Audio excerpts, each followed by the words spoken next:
Alrighty, I will call the meeting to order. We'll start with a roll call. McKee here, Bottoма. Here. Nichols. Here. Schultz. Here. Thomas. Here. There we go. All right, and I'll stand and everyone join me in the Pledge of Allegiance. We got one up on the, perfect. Alrighty. I pledge allegiance To the flag of the United States of America and to the republic for which it stands, one nation, under God, indivisible, with liberty and justice for all.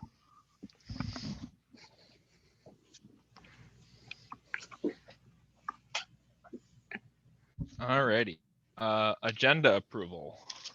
Brad, did you want to get a couple things there? Yeah, thank you, Mayor and Council. A couple items. One, a removal. We actually didn't get the minutes completed in time, so I'd like to remove 7A from the consent agenda. That's the minutes from the last council meeting. I'd also like to add item 10D, and I emailed this out. This is a resolution supporting legislation authorizing street infrastructure development fees, and I can walk through that at that time. And just for those attending, we have a couple comment opportunities. We have open forum for things that are not on the agenda. We don't have a public comment opportunity, you'll notice, before planning business. That's because it's a continuation of the public hearing, so it is a public hearing already.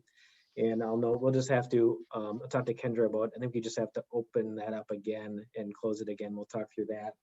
There's a public comment period also in advance of unfinished business and in advance of new business. And at all those times, the mayor will have Jessica walk through how that functions as well. So that's what I have, those two amendments for the council, if acceptable. Sounds good. And is there anyone on council have anything they want to change or add? Nope. I'm good. Then I'll entertain a motion to approve the agenda with the removal of 7A and the addition of 10D. So moved. Bottomer.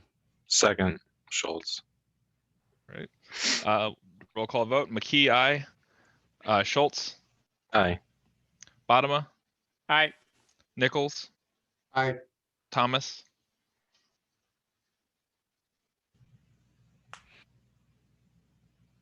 Thomas. Did we lose him? It's thumbs up that. Oh, I I'm don't know not if we seeing can him. record a thumbs up, can you? I just have Manoj phone that's a black screen, so I don't. Here.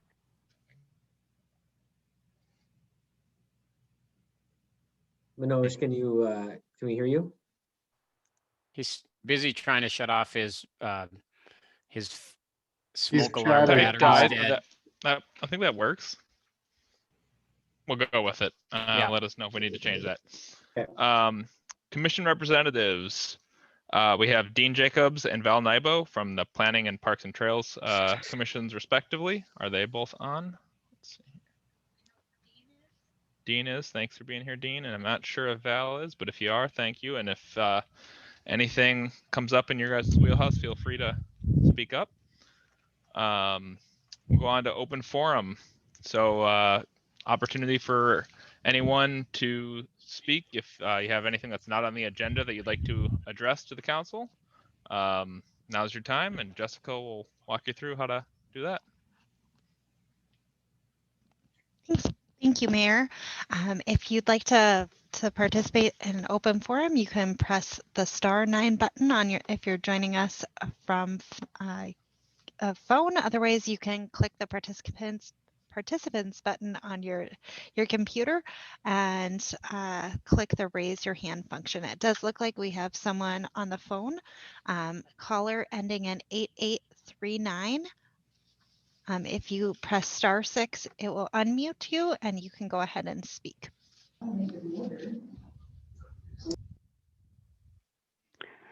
Good evening, Jessica. Could we just get your name and address for the record? Certainly. D. Sikora, 6410 Elm Street. Perfect. Thanks, Do you need Steve. anything else? You're nope, welcome. That should be great. Go ahead. I have a question. Being as the last meeting had an agenda that included public input on the development of Snyder Road 6330, the proposed. And because of the problems the city was having with all their electronics, you know, it was obvious we weren't going to have any kind of meeting per se.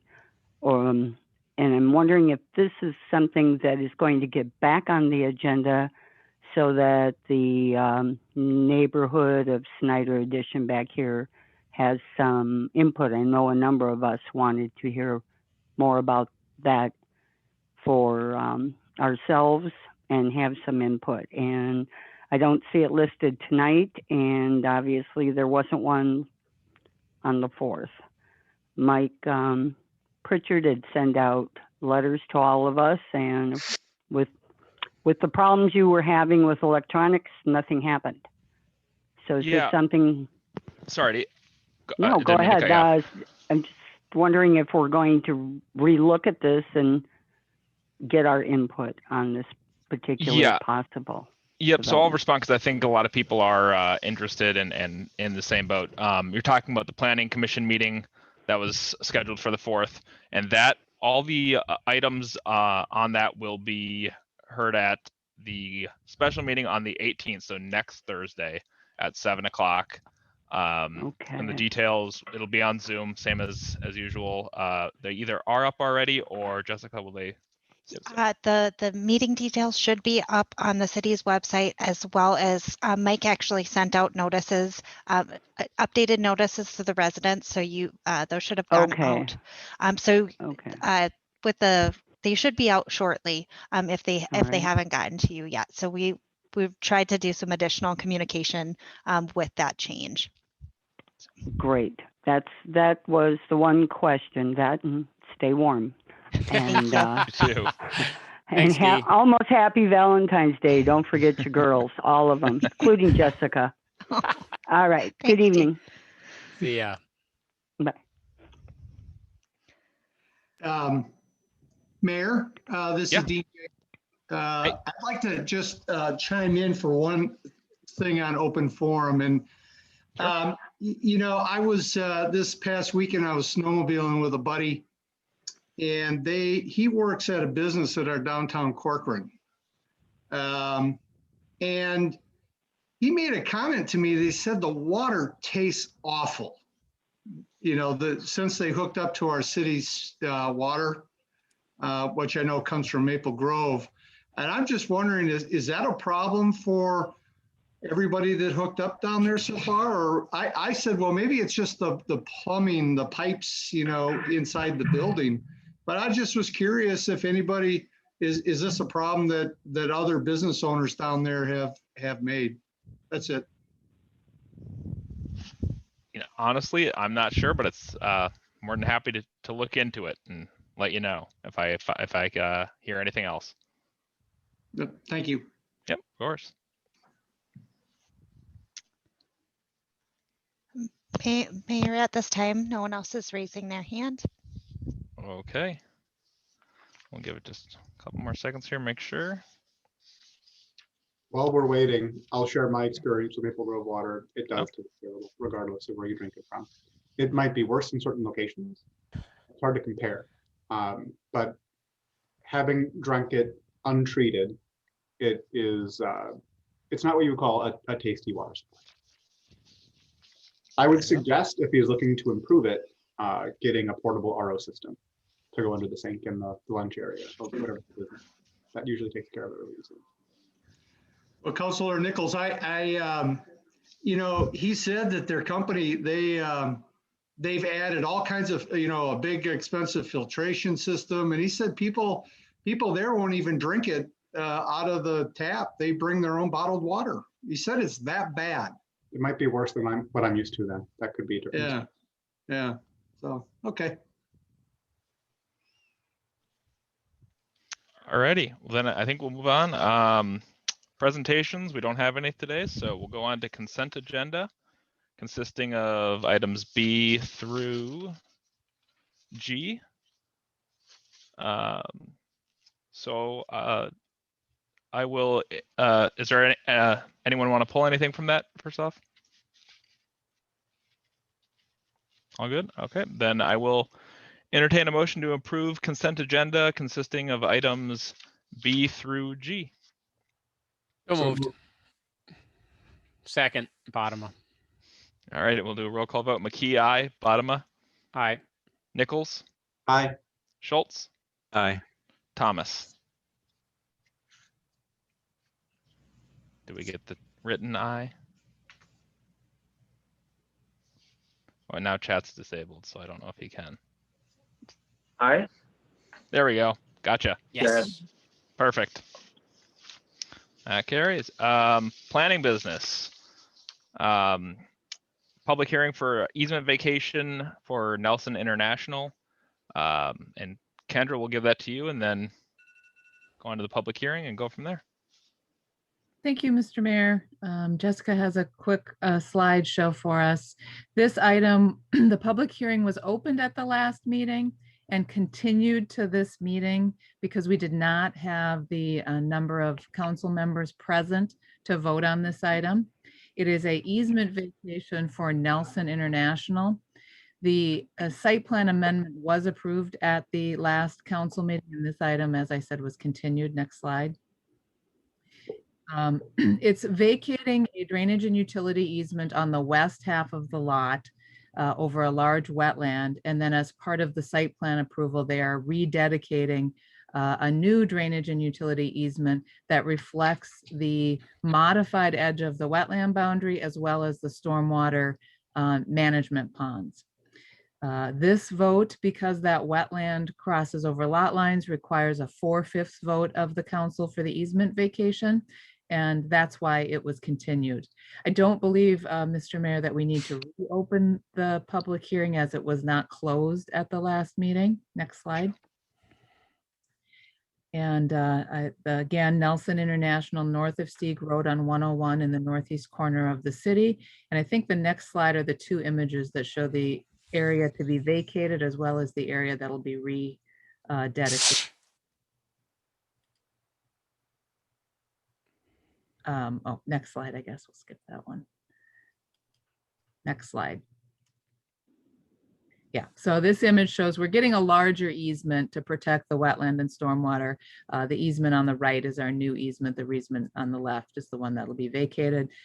Next slide. The city engineer has reviewed and supports the request. So we do recommend that you continue the public hearing, take any public comments, and then move to adopt resolution 2008 to approve the easement vacation contingent upon the dedication of the new easement. Perfect, thank you. So yeah, I guess we'll continue the public hearing, and if there's anyone that wants to speak on this, same as before, Jessica can walk you through that. If there's any hands. Can't hear you on. Mute. Oh, it's terrible. If you'd like to speak, you can go ahead and press *9 if you're on your phone. Otherwise, press the participant under the participants tab, press raise your hand. But Mayor, at this time, no one is raising their hand. We could wait a moment if you'd like. Sounds good. I think we'll probably be all right there. No one's raised their hand. Any discussion on this? Anyone want to start? Mr. Mayor, yeah. Just a point. Typically we'd make a motion and close the public hearing, then have the discussion. I apologize. Thanks. So I will entertain a motion to close the public hearing. So moved. So moved. Second, Manoj. Thomas. Roll call vote. McKee, aye. Bottom. Aye. Nichols. Aye. Schultz. Aye. Thomas. Aye. Carries 5-0. Okay, now, is there anything anyone would like to discuss about it?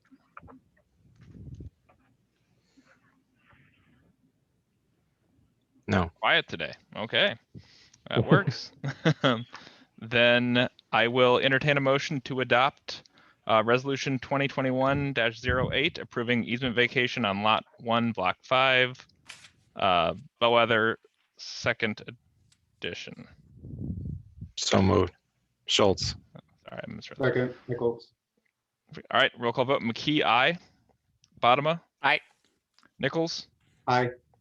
Schultz? Aye. Thomas? Aye. Carries 5-0. All righty. Now we got some that I'm sure we'll have some good conversation about. Unfinished business. We have another public comment opportunity. This would be about our fire subcommittee report update. And with that, I'll hand it over to Matt. Mr. Mayor, did we want to have the public comment opportunity for both the fire subcommittee and the Hackamore Road? Yes. Sorry, and I forgot I didn't put some notes on the Nope, not a part. Not a problem. So yeah, it will be for both the fire subcommittee update and the Hackamore Road improvement project planning. Thank you, Mayor. If you'd like to press *9 or click the participants button and then the raise your hand button, I can recognize you if you would like to comment on those items.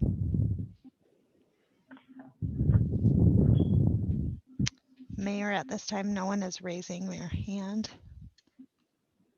Okay, then Matt.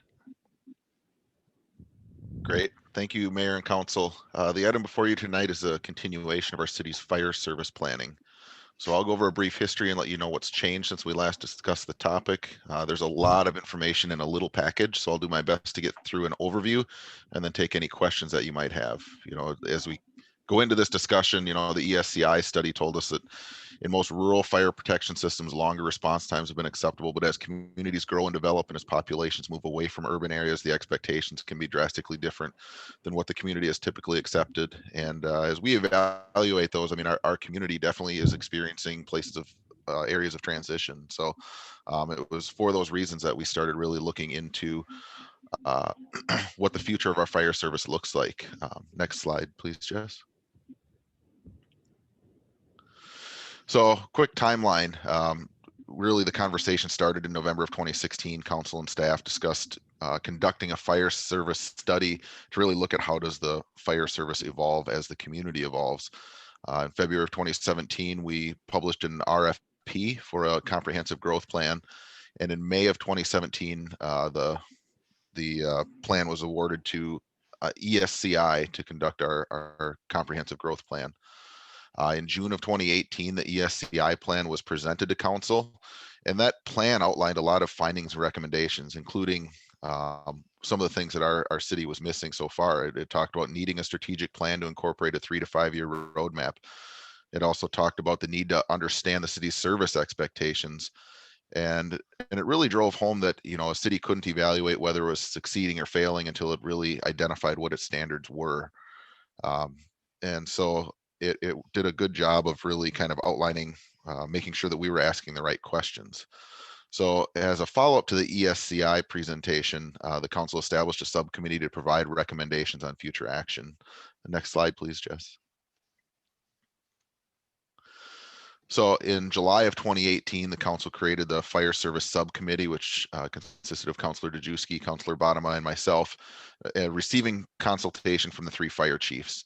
And the real direction of that subcommittee following the ESCI report was to answer some of the questions on how do we form the city's vision for future fire service? How do we effectively solicit community input? What are the recommended response times? Are we meeting the targets? Will we need a new fire station? And if so, can the city afford it? Next slide, please.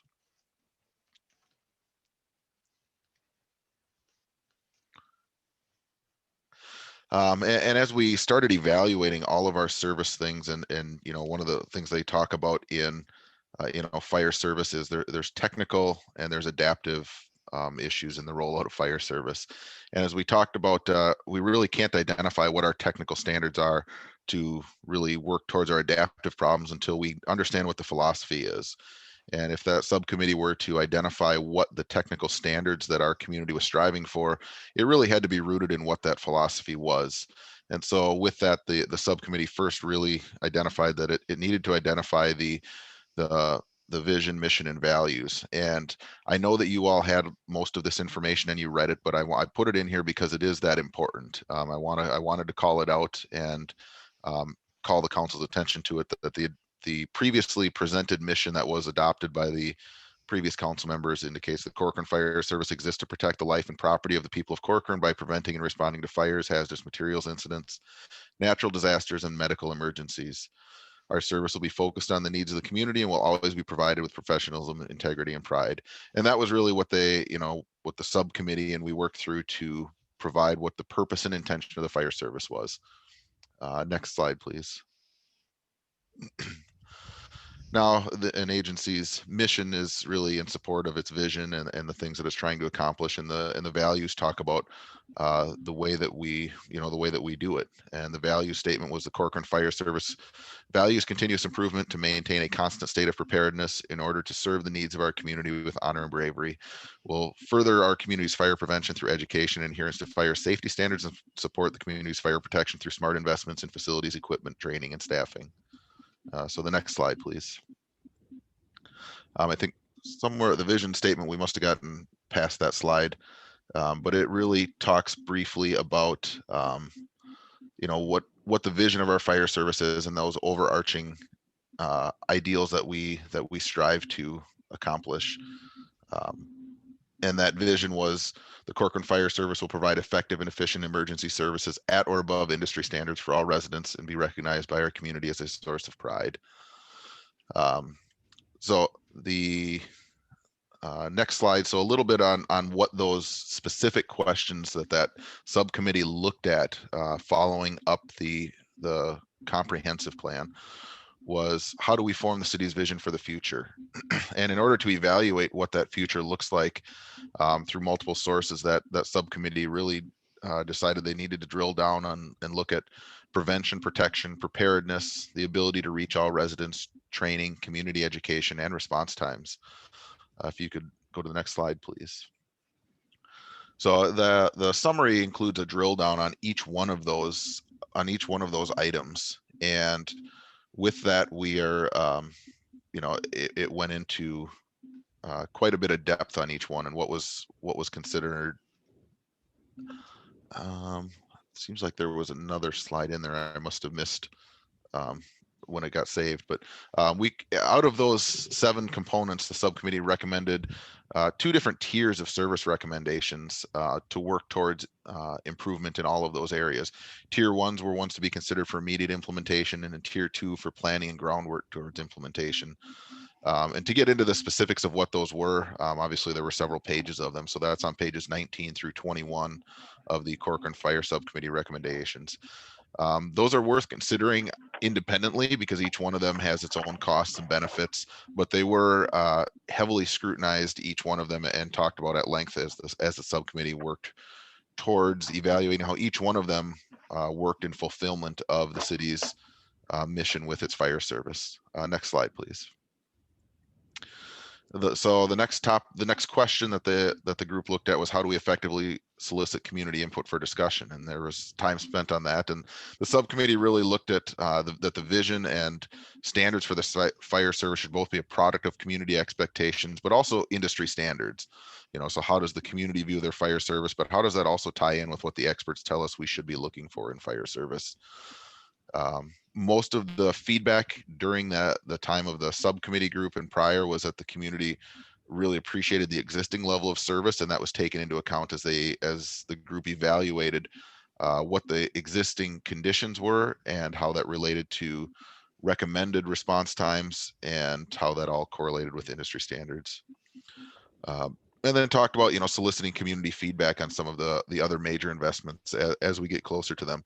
And that's really got to be on a case-by-case basis, because that's going to include not just the community, but neighborhoods and other people who receive service.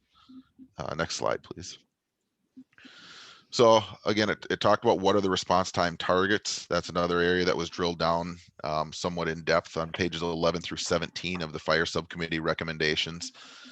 We also took a look at what were existing conditions at the time from the previous year. That data was assembled based on response times provided by our fire departments. and really looked at what are our fire departments currently doing, what are they going to, and what are their response times in each of those areas, and how does that what does that look like as we work to address those in the future. Next slide, please. Are the identified targets currently being achieved? So what we found was that a significant amount of the core components response times were currently being achieved, but that I think there was, we identified that there were probably some pretty low-hanging fruit in some of the recommendations that could dramatically improve the clarity and delivery of the services, and really improve some of those with some lesser investments. I know a lot of the things, first place that a lot of people go with many of these discussions is, should we build a fire department? And this really, all of the planning up to this point was really rooted in, let's talk about service delivery. What is our service expectations of our residents, and how do we meet those needs? And the needs and the values will really drive what we need as far as equipment, staffing, and facilities to accomplish those. So it was really kind of a, let's start at the end user and work our way backwards and find out what we can do to accomplish those. So next slide, please. So that leads into, the further discussion on, will the addition of a new fire station in Corcoran be necessary to achieve the response standards? As we broke down and went through all of those things and evaluated the service provision from a lot of different angles, the subcommittee recommended that the city begin planning for the addition of a new fire station to start addressing the service gap area. But it's really not the very first priority to begin with. Again, we identified some low-hanging fruit. We also identified some steps that could be taken, such as, we talked about in there, getting business inspections done with some of our existing staff, or getting medical response crews. And that, as we look at, when half of our calls are medicals, investments like that don't involve a multi-million-dollar facility. It might involve a truck and some staff. So it was, again, scaling what those recommendations were, and how do we move forward and continue to improve our service and provide the best value and service for our residents. So the subcommittee recommend that really planning for that facility is going to be important, and it should be done, but also right now focus in the near term on what we can do to improve those items of, like I said, low-hanging fruit. As we also could kind of see looking forward, the facility planning would align with other needs of the city as we evaluate space needs for whether that's city administration or police department. There's, we have to be forward-looking and holistic in making sure that all of our city solutions work together. So next slide, please. And then the question came up, can the city afford its own fire station? And from the subcommittee perspective, there were far too many variables to really get a direct answer, because some of that would relate to timing. When is the right time to build a facility? That's going to relate to community growth. That's also going to be addressed by evaluating, how does our interim strategies mitigate the need for a large scale investment like a facility? So it's something we have to evaluate along the way. So I think the clearer picture from the subcommittee was, yes, start planning for it so we know what we're looking at in the future. And as we go along, continue to evaluate all of the items like our response time data, what our interim strategies and how they are and how they impact when that would happen. So timing, bond rating, economy, there's a lot of factors. And I think at the time of the subcommittee report, there was no way to really even get a clear picture on what that fire station would cost. Next slide, please. So as we look forward, we're not going to be able to rewrite these recommendations on the fly tonight. So if there's a major shift from the council, I would advise that we would need to take a step back, start with a work session, get on the same page, and develop the next steps.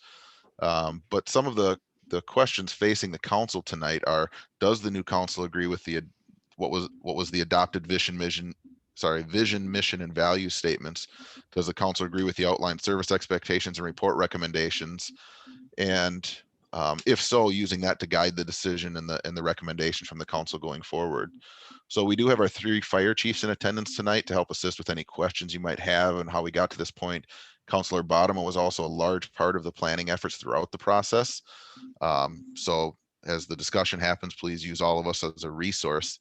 And then what we'd be really looking for as staff tonight is either direction to proceed developing the work plan. I think the work plan If all of the existing information still holds true and is the philosophy carrying forward, staff would develop a work plan according to those adopted recommendations and those tier 1, tier 2 recommendations.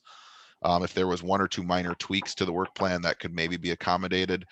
But otherwise, if it was anything that deviated significantly from that, then that council would have to really take a step back and provide staff with the other direction moving forward. So with that, I'll turn it over to you, Mr. Mayor and council, and take any questions that you might have.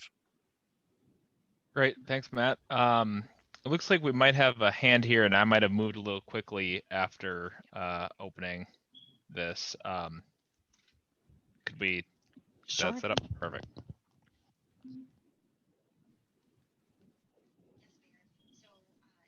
I think you're muted.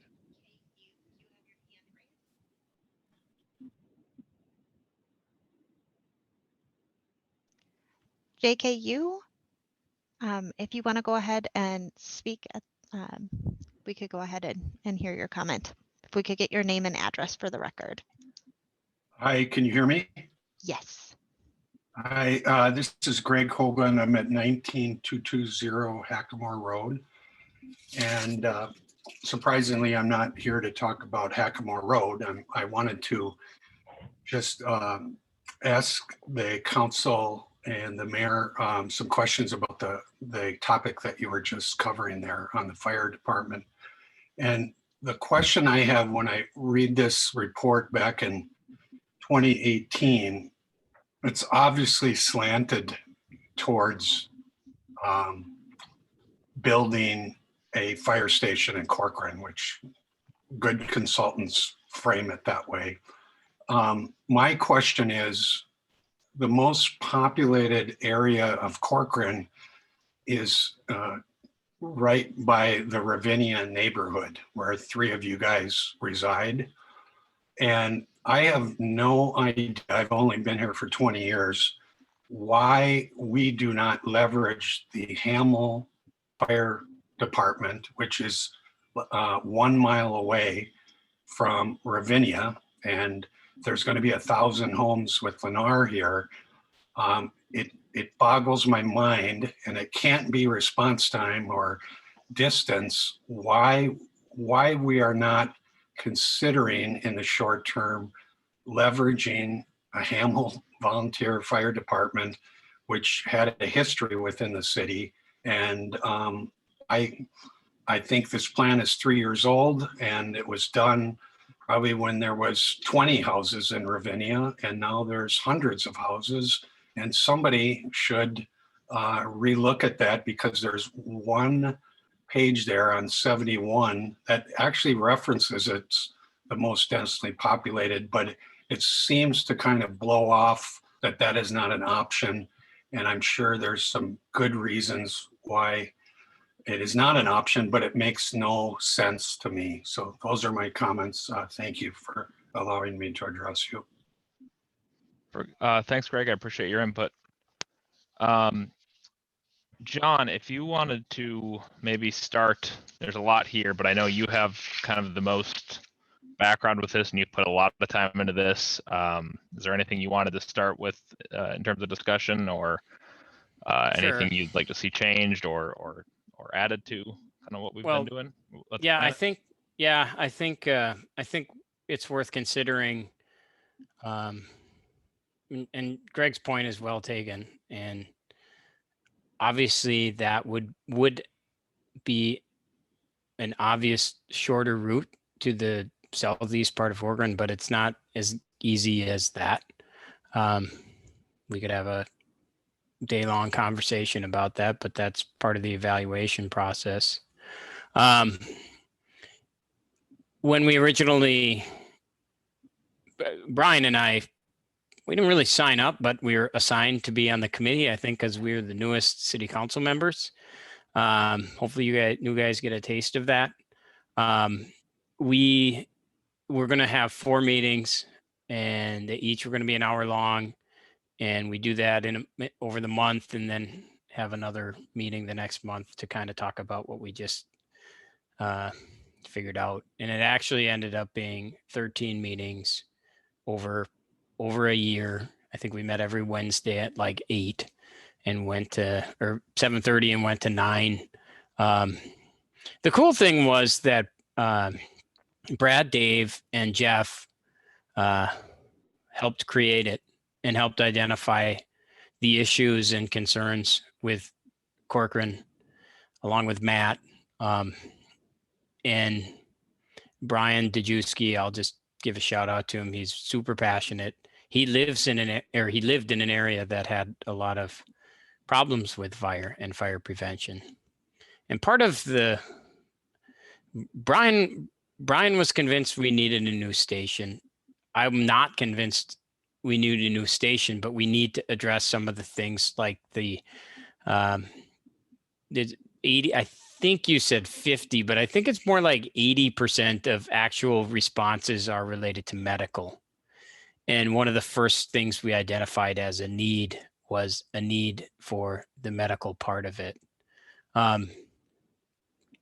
There's a lot going on here in fire coverage in the area. I was recently asked to sit in on a conversation about fire districting, and I'm more confident than ever that it's really important for Corcoran to control their own destiny and to make sure that we ourselves pick our path. There are multiple paths. I think we're blessed with 3 fire departments that serve us and collaborate with us. And when we first started talking about fire, I had a lot of people reach out to me and say, "Bottom, I heard that Corcoran's going to get their new fire department." Like, where'd you hear that from? Well, I heard it from someone, and then they heard it from someone. You know how we're still a small town and we get that stuff. We have 3 really collaborative fire departments, and we benefit from that so much that I think we'd be foolish to walk away from the model that has had success.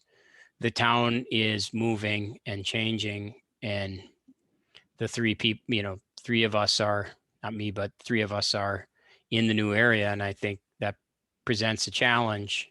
And I think it's important for us to put our heads together.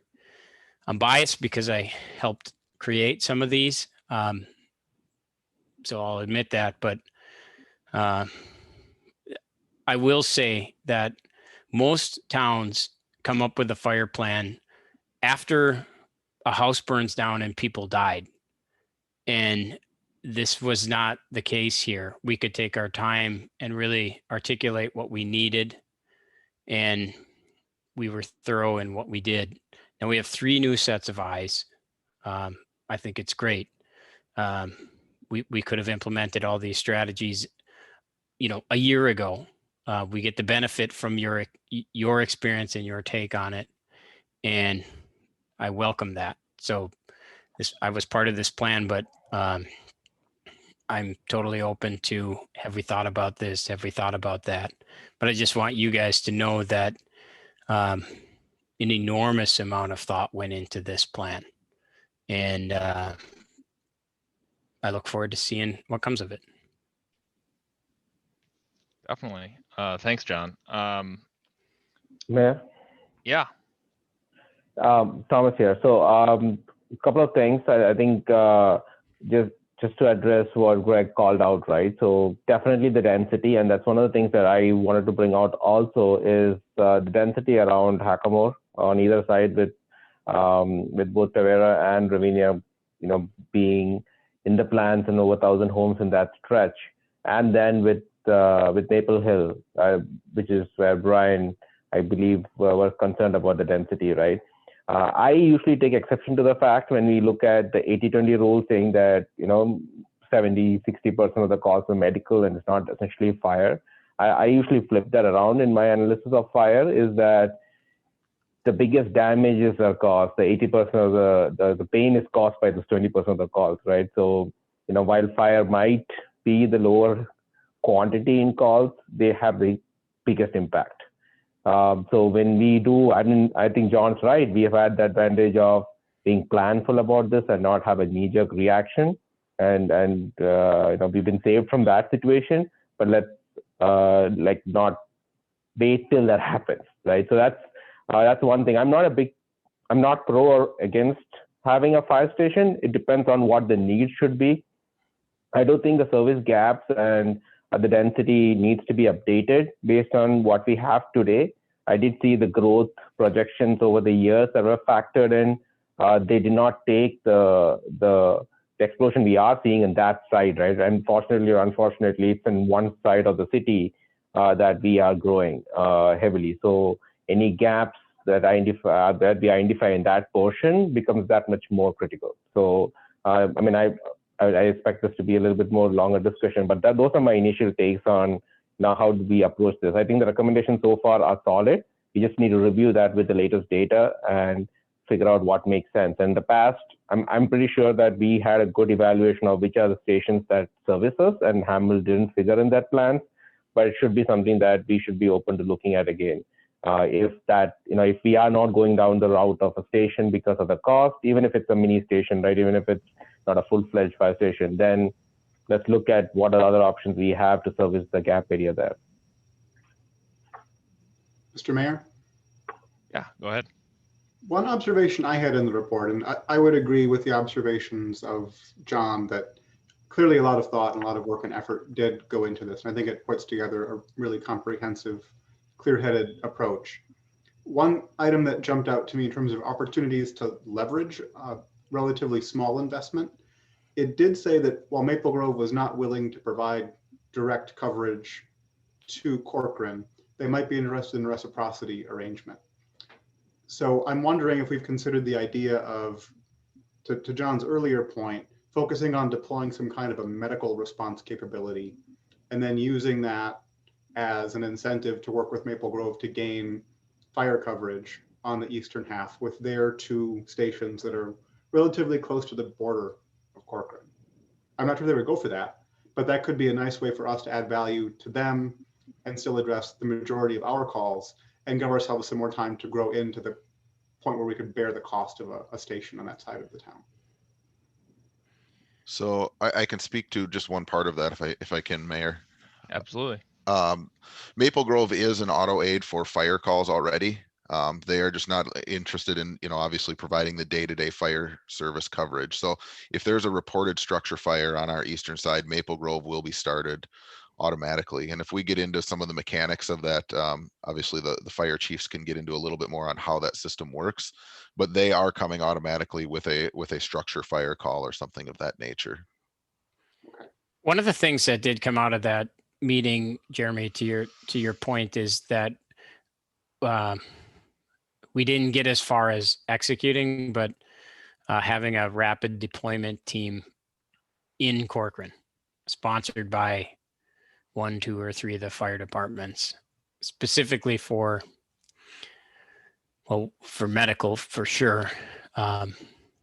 There also is a problem with carbon monoxide detectors. You guys will get hit with carbon monoxide detectors in your neighborhood in 4 years, and like little things like that. But most importantly, having a medical response team right in Corcoran.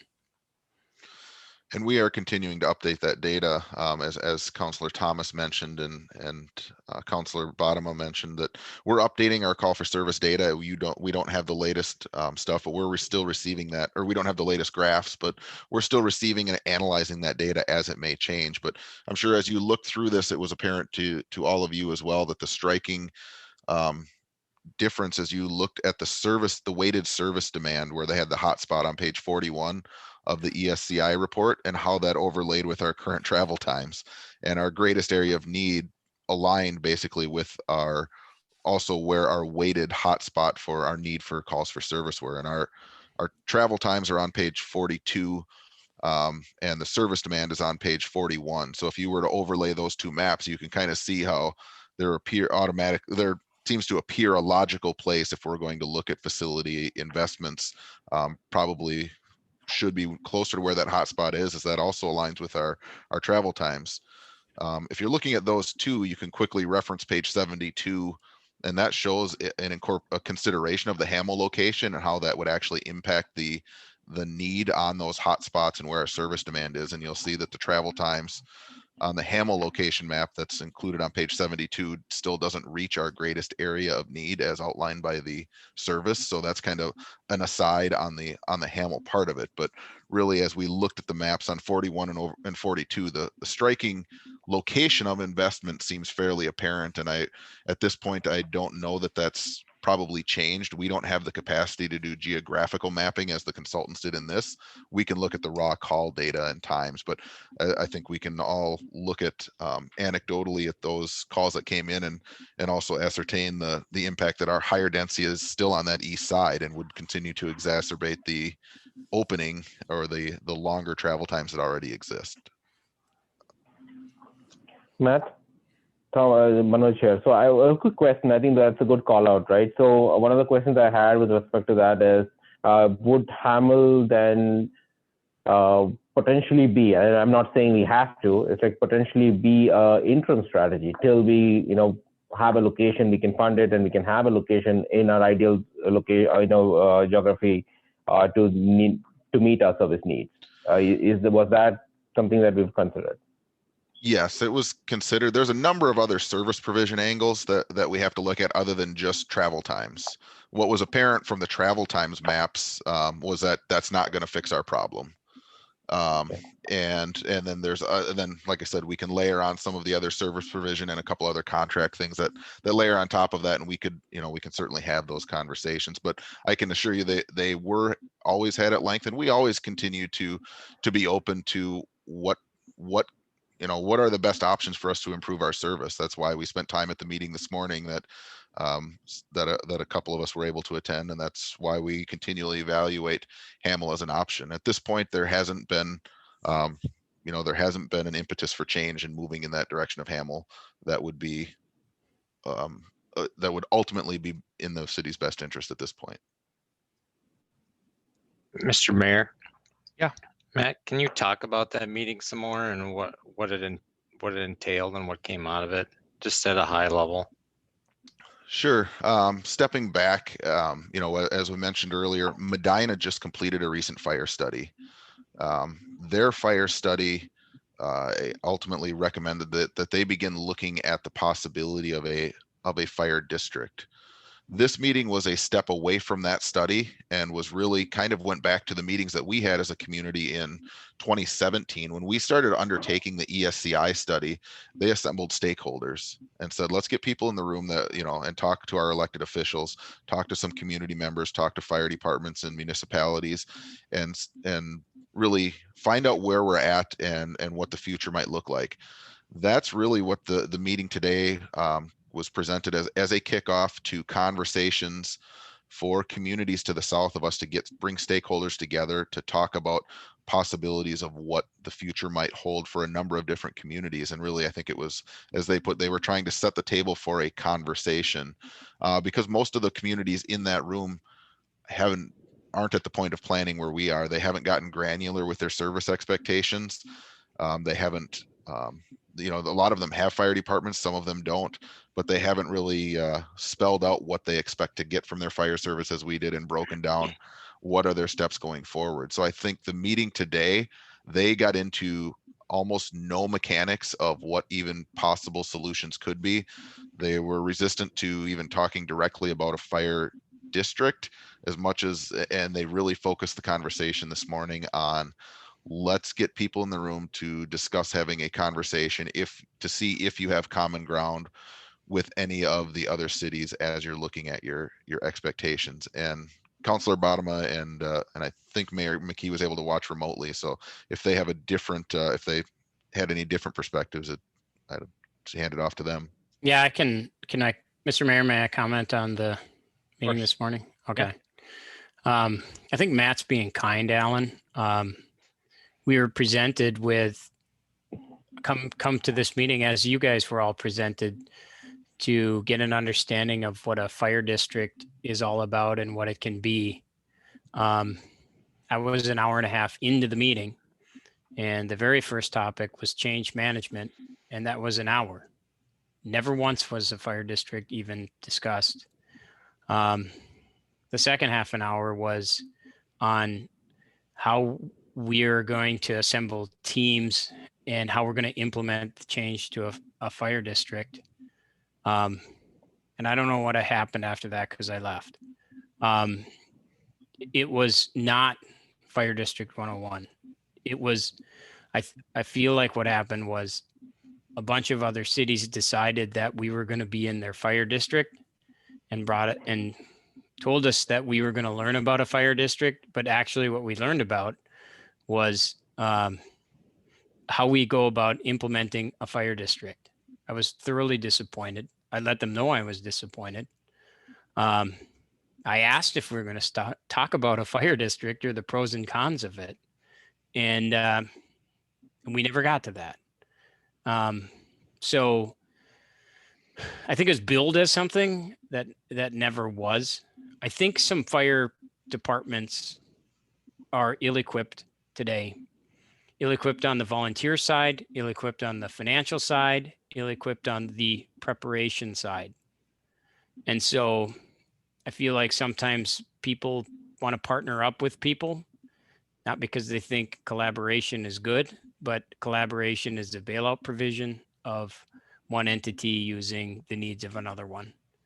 I was disappointed by that. And that's part of the reason why I feel like this discussion should be, what does Corcoran do going forward? What do we do to protect the side, the neighbors on the southeast side? And Alan, that's my viewpoint on the meeting. It was a meeting I described to my wife as like the biggest fail for what my perception of what the meeting was going to be and what occurred that I've ever seen. And it was unfortunate. And they were not prepared in any way other than prepared to tell us how to move all the towns into a fire district. All right, so it's nothing to really benefit the conversation tonight then, in that regard. I don't know. Tom might have different feelings about it. No, I don't have too much to add. I think Okay. you really nailed it there. It's something I'll keep tabs on, and I'll be in contact with plenty of the other mayors and officials that are involved in that. And if it ever gets to a point I think that maybe we could benefit from it, I'll certainly make sure to let everyone know. But for now, I think we need to focus on what we're doing on our own and let that develop as it does.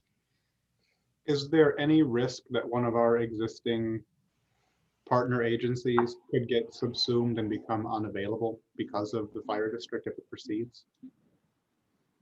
That's a good question, Jeremy. Can I take a stab at it, Tom? Yeah, go for Or it. you want to go? No, go for it. We'd have to have a new contract with the fire district, but not with, all of a sudden the fire district would be the agency. So so we can still contract with the fire district. We don't have to join the fire district. I sensed a lot of reservation in joining a fire district, but you're correct. That could be a problem. I don't see that it's a problem because we just contract through the fire district. Okay, thank you. And is that a safe assumption, John? Tom, can I ask a question too? Go ahead, Manish. John, is that a safe assumption that if they end up doing a fire district, that they don't just service, the cities that are part of the fire district, and they would actually end up contracting out to other cities? I'll give you an honest assessment, and the answer is no chance, because one thing that fire departments are lacking is funding, and fire departments will contract with who they think they can serve, which is us. So, and it's not a mean thing on their part. Any dollars we add to the kitty helps in new trucks and stuff. But I don't think we'll be without in a situation where all of a sudden we don't have fire coverage.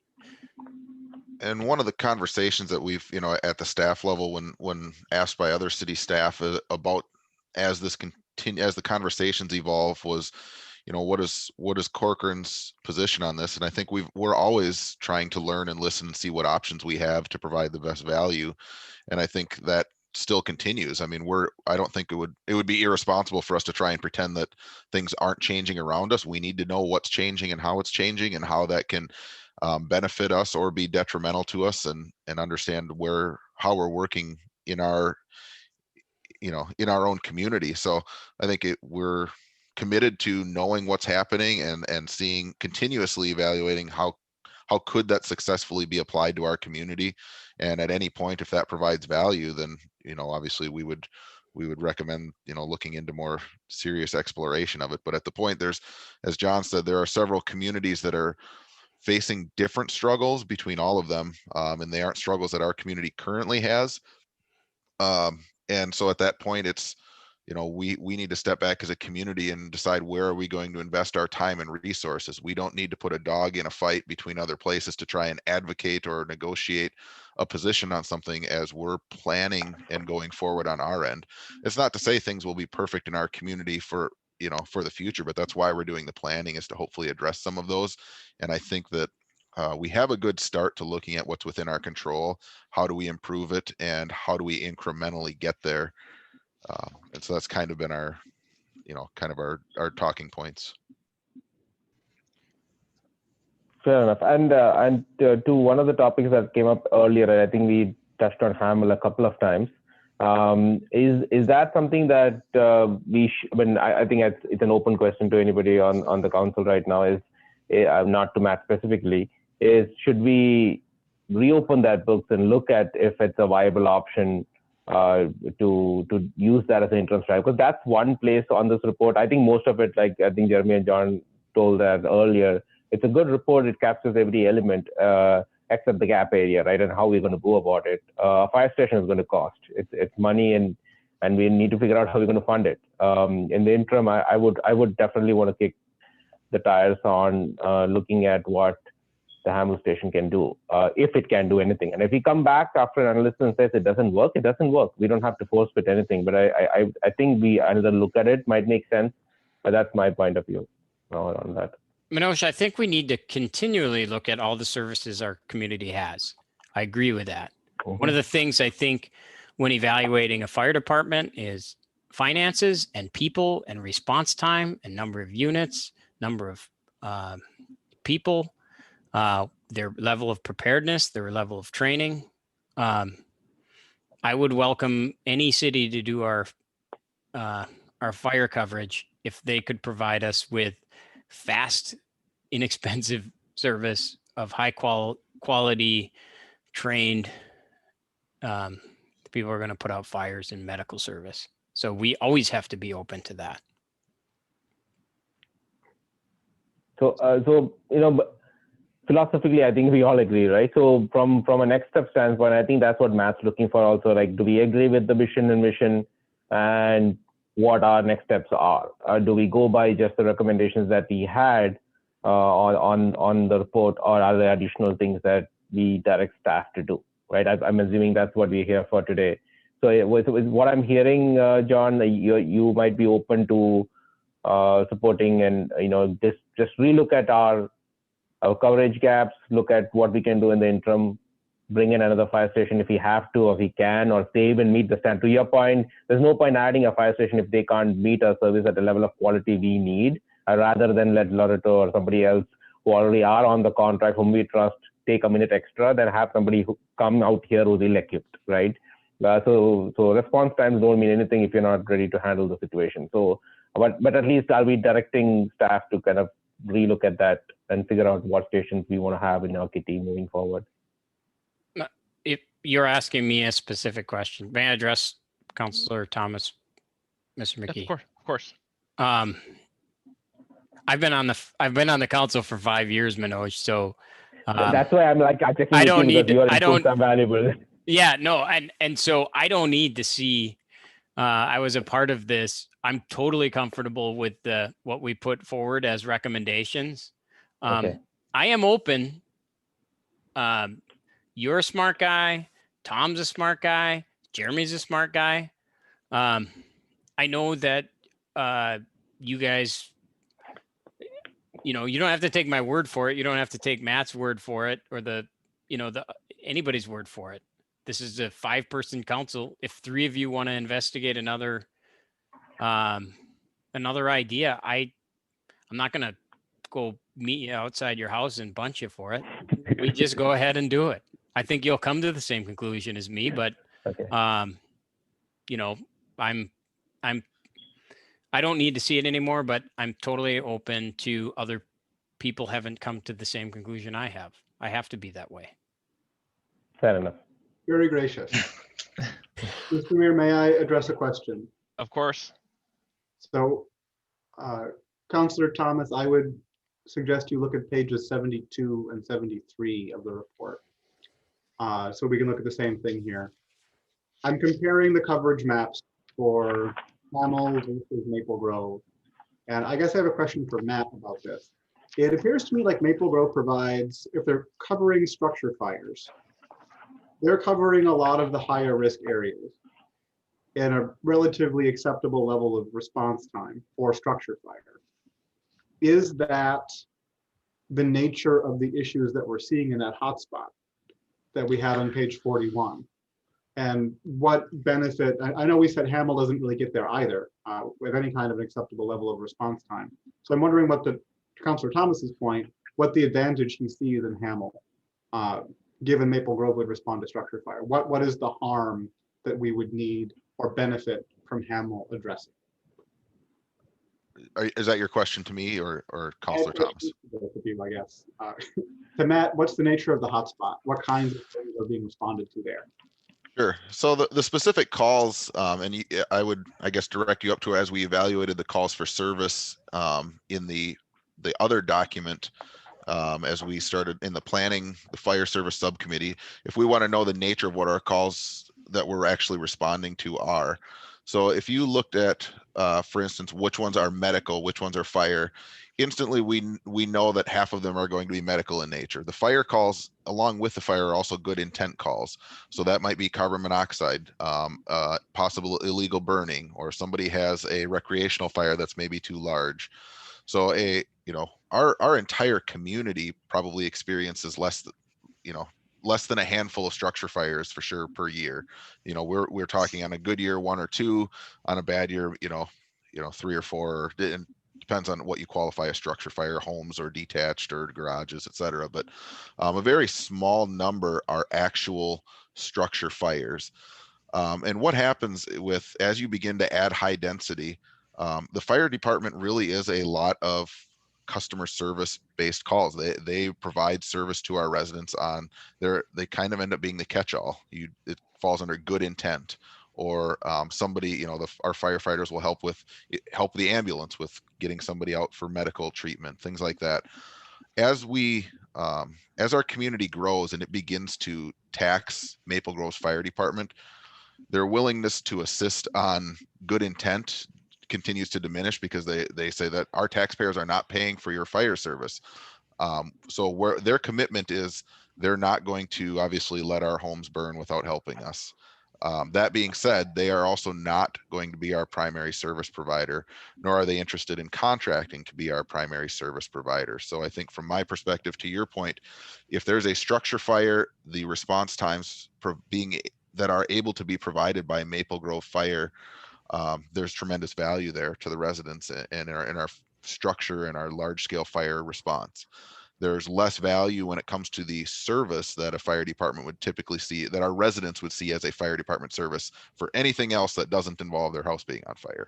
Okay. So that's kind of how I would quantify it and kind of qualify Maple Grove. Again, Hamill, it does begin to touch the bottom of the service area, but as we, continue to look at the expenses that would go with having a full different contract, and obviously those are weighted on calls for service, property value typically, and a fourth service provider, Again, obviously there's an administration level that goes into every fire department that we add, and making sure that they're all working together and functioning.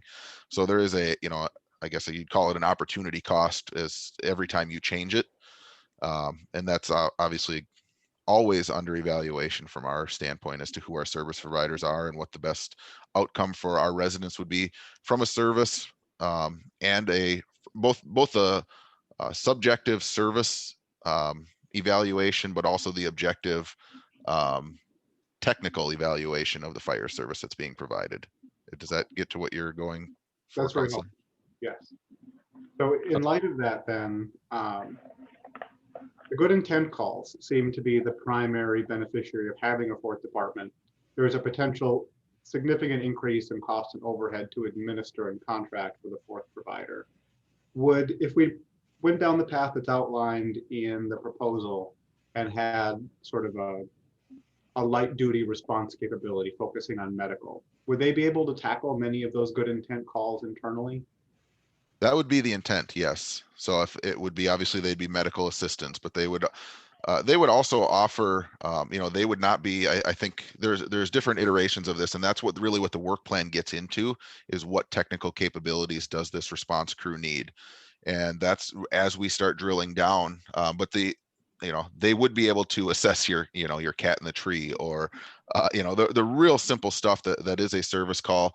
But also we look at them, they would also be an asset for scene size up. When you have trained firefighters arriving on scene that can relay detailed information to the other responding fire departments that may not be functioning as a duty crew, there's incredibly valuable information that they can transmit directly to the trucks that are rolling out of the station as it relates to staffing, equipment, and planning for their response. Okay. That was point out. How does? Sorry. Go ahead. I'm sorry, Mayor. I was going to ask the question then too. How does the medium duty crew fit in with our coverage from North Memorial Ambulance Service? In the same way that our existing fire and police would. I mean, it can also alleviate, it may be able to alleviate some of the burden, for instance, if it's a minor medical, that it's not symptoms of a, heart or breathing, but a person may need help with transport. If our police officers are tied up and we have that medical response duty crew that can also respond to assist North Memorial, it may alleviate the call stacking for our police department who might be responding to other calls. So it would be really in concert with North Memorial. It certainly wouldn't take the place of any of their services, but it would be supplemental to them in the same way our fire service is now. It would probably just be a little bit more responsive. And I think that rollout would be targeted as it relates specifically to time of day, and when it was selected to be staffed, and how we would staff it. We don't know what the right way to form that duty crew would be. Would it be accepting, volunteers or paid staff from different fire departments that team up to form that crew? Does the city evaluate if it's better to hire part-time, medical and firefighters that work for the city as part-time employees? We don't know what the right value-based decision is there. That's really starting to get into the technical part of it that would need time and thought. And that's really what we're getting at the heart of today as we're looking at, is the direction to still move forward with that work plan, because that does take a lot of staff time to evaluate. How do we form this? What's the best value and the best service? And just making sure that that's something that the council still wanted to move in that direction. Matt, can I speak about, or Mayor, can I speak about the ambulance Sure. responsibility? Because it seems like it's an overlapping responsibility, and I don't know if we've talked about it before, but when I talk to them about coverage out here, let's just say it starts brand new day. There are like 16, I'm going to make up these numbers, but there are 16 ambulances. They're spaced out every 6 miles horizontal, every 6 miles vertical. And as stuff happens, they retriangulate all the ambulances. So if there are a bunch of, when I was on the ambulance one time, there was 1 ambulance left for whatever reason. It was a busy day. And we basically had to go to Robbinsdale and sit on the side of the road there, because that was a centrally located spot. And so as the day cooled, then we moved out back to being within 6 miles of every spot. So the ambulatory service, it cannot be expected to make a medical call in Corcoran, because how they're deployed is in a random, but it's not random, but depending on how the day goes, it's deployed in a really controlled but random fashion, depending on what's going on in the rest of their coverage district. So it kind of just moves in and out and moves in and out all day. So if the one last ambulance is in Robbinsdale, it's going to take a long time to get out anywhere out here. So is that indicative with the whole Northwest Hennepin County? And is it a single service through North Memorial? Is there multiple services? To me, this is more of where instead of a fire district, you have an ambulance district. Well, we do have an ambulance district, and that's how it works is, I mean, we don't need to go, I mean, if you want to make an argument. No, I mean, fire service. That's how it works in the ambulance. No, but I mean, the point being is that the majority of the calls are non-structure fire related. That's, I think, where a lot of the conversation is going to be steered towards. So that's where, to me, our coverage issue is. Yeah, especially with an aging population and an increase in, senior housing, it's going to just be taxed even more. That's why we can't rely on the ambulance service, because it is not inside our purview and it's random. Okay. And if I may, while I still have the floor, do we have a list of what I thought the former council agreed to move forward with a set of recommendations? Do we have that list somewhere that we can share with the group? Yes, the previous council was directed staff to move forward and develop a work plan, and that was at the end of 2019. So we started up with creating that work plan in 2020, COVID hit, and that basically hit pause on our fire planning. Where those recommendations lie is in the planning report from the Fire Service Subcommittee on pages 18 through basically the end of it, 18 through 23. And you'll notice that there is a lot of content there, and that will quickly, the rollout of those will quickly exceed what we currently have staff to do. So it's a matter of what can the fire departments contribute to accomplish those, and what's their ability. So some of them have contract implications. Some of it is things that we can implement pretty quickly, but the work plan would really prioritize and work on rolling out those recommendations. No, but maybe my memory is poor here, but I thought we went through those list of recommendations, both tier 1 and tier 2, and we kind of like cherry picked a few of them to move forward with. Is my memory not there? That was a little bit more on we did that on the Ask Dursa one. I think this was develop the work plan on, I think the latest recommendations, and we can go through and pull the minutes from them. But I think it was develop the work plan on how to accomplish them. I think there was talk about, and John, you can obviously. We went through them, Alan, and sort of discussed them. Our next thing was to bring the staff recommendation on implementation of the tier 1 priorities. That's where we're at today. We as a council discussed them, and we said go ahead, and then this is where we're at, right at that same point. All right, thank you. You're not crazy. Well, I can't remember. I'm not one of those smart 3 council members you mentioned, I did notice John missed you out. Yeah, you're not new. You're smart. You're just not new. There are 2 qualifications. Okay. That is funny. I would say I didn't have any objection to any of the tier 1s. The only thing that I would add, I know the first item here is, do we agree with the vision, mission, and value statement?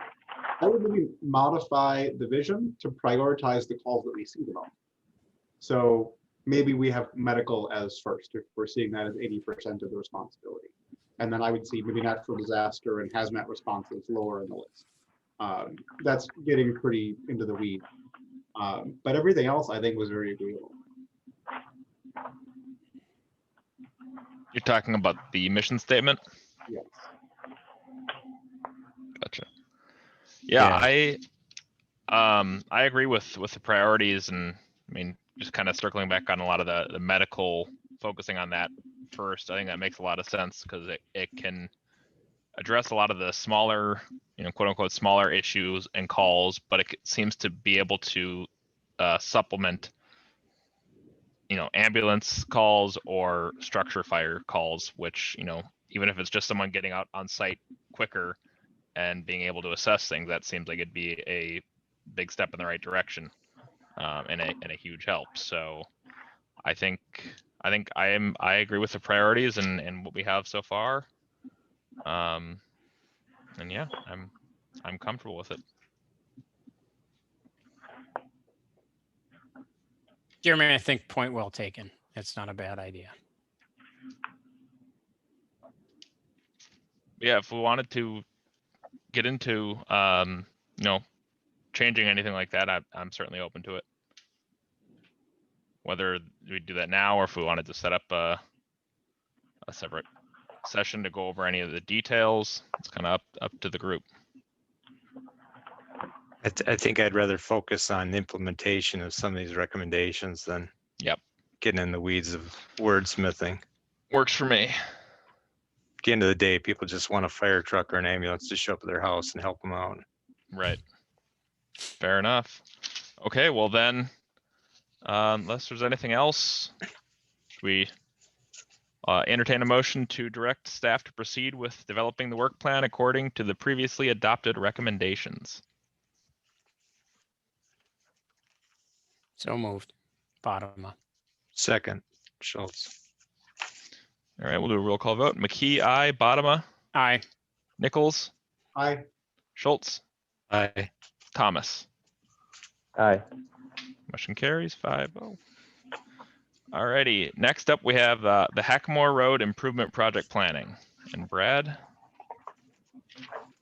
it's off to you. Thanks, Mayor and Council. And there's 2 slides, I think, Jessica, regarding this, but this goes back to February of last year when the council authorized a project, a joint project between the cities of Corcoran and Medina to do some planning related to Hackamore Road. And the contract is a shared contract between the 2 cities to develop 75% plans. So we could really kind of negotiate final design and payment and phasing plan. So everything was going fine. And June 11th, 30% plans were submitted to the council and an option was selected. And next went to Medina, and they ultimately voted to end their participation in the project at the July 7th meeting. Next slide, Jess. More recently, new council in Medina, they talked about some priorities in their goal setting, and staff reached out to Corcoran saying that Medina now wants to restart this project again. And they're going to be revisiting this at their February 16th meeting. As far as timing, we talked about internally, let's wait till Medina gets their go ahead so we don't have to do this again. But there's an opportunity to apply for a local road improvement program fund solicitation. And it's pretty tight. So if we waited for Medina to go first and Corcoran second, we really don't think we could go for those grant application submittals. So that's the reason we're bringing for you tonight. It's a really contingent, asking for the council to have us proceed with the previously approved project contingent upon Medina joining us, and then authorizing staff to apply for the local road improvement program fund solicitation. There's some minor costs associated with that, but also some significant potential grant funds. And then authorizing the City of Corcoran to draft a letter of support. And that's because Medina would be the chief applicant for that grant, with Corcoran being the supporting applicant. So I'm happy to answer any questions. This is a project that really needs to take place. It needs Medina's participation. This can't be a one city effort, obviously.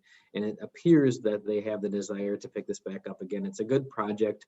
Everything we learn, even if this isn't done in 2021 or 2022, this will be a designed project kind of ready to go in the future. So I don't think we're out anything. We did dedicate funds for this. It's ready to go. So happy to answer any questions, and Kevin's on the line too. Thanks, Brett. Go ahead. I had a question for Brad. Brad, do we know what's the motivation behind initially saying no and then saying yes on either account on why Medina keeps switching back on this, or they can't make up their mind?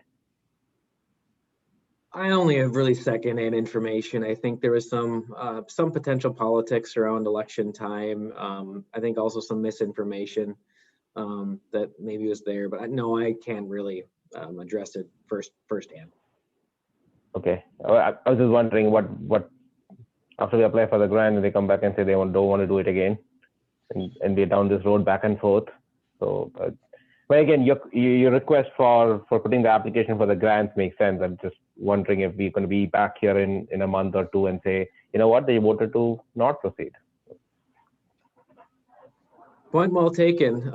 At the staff level, we made it exceptionally clear that, you know, if we're going to do this, we're going to finish it to the end. This can't happen to us.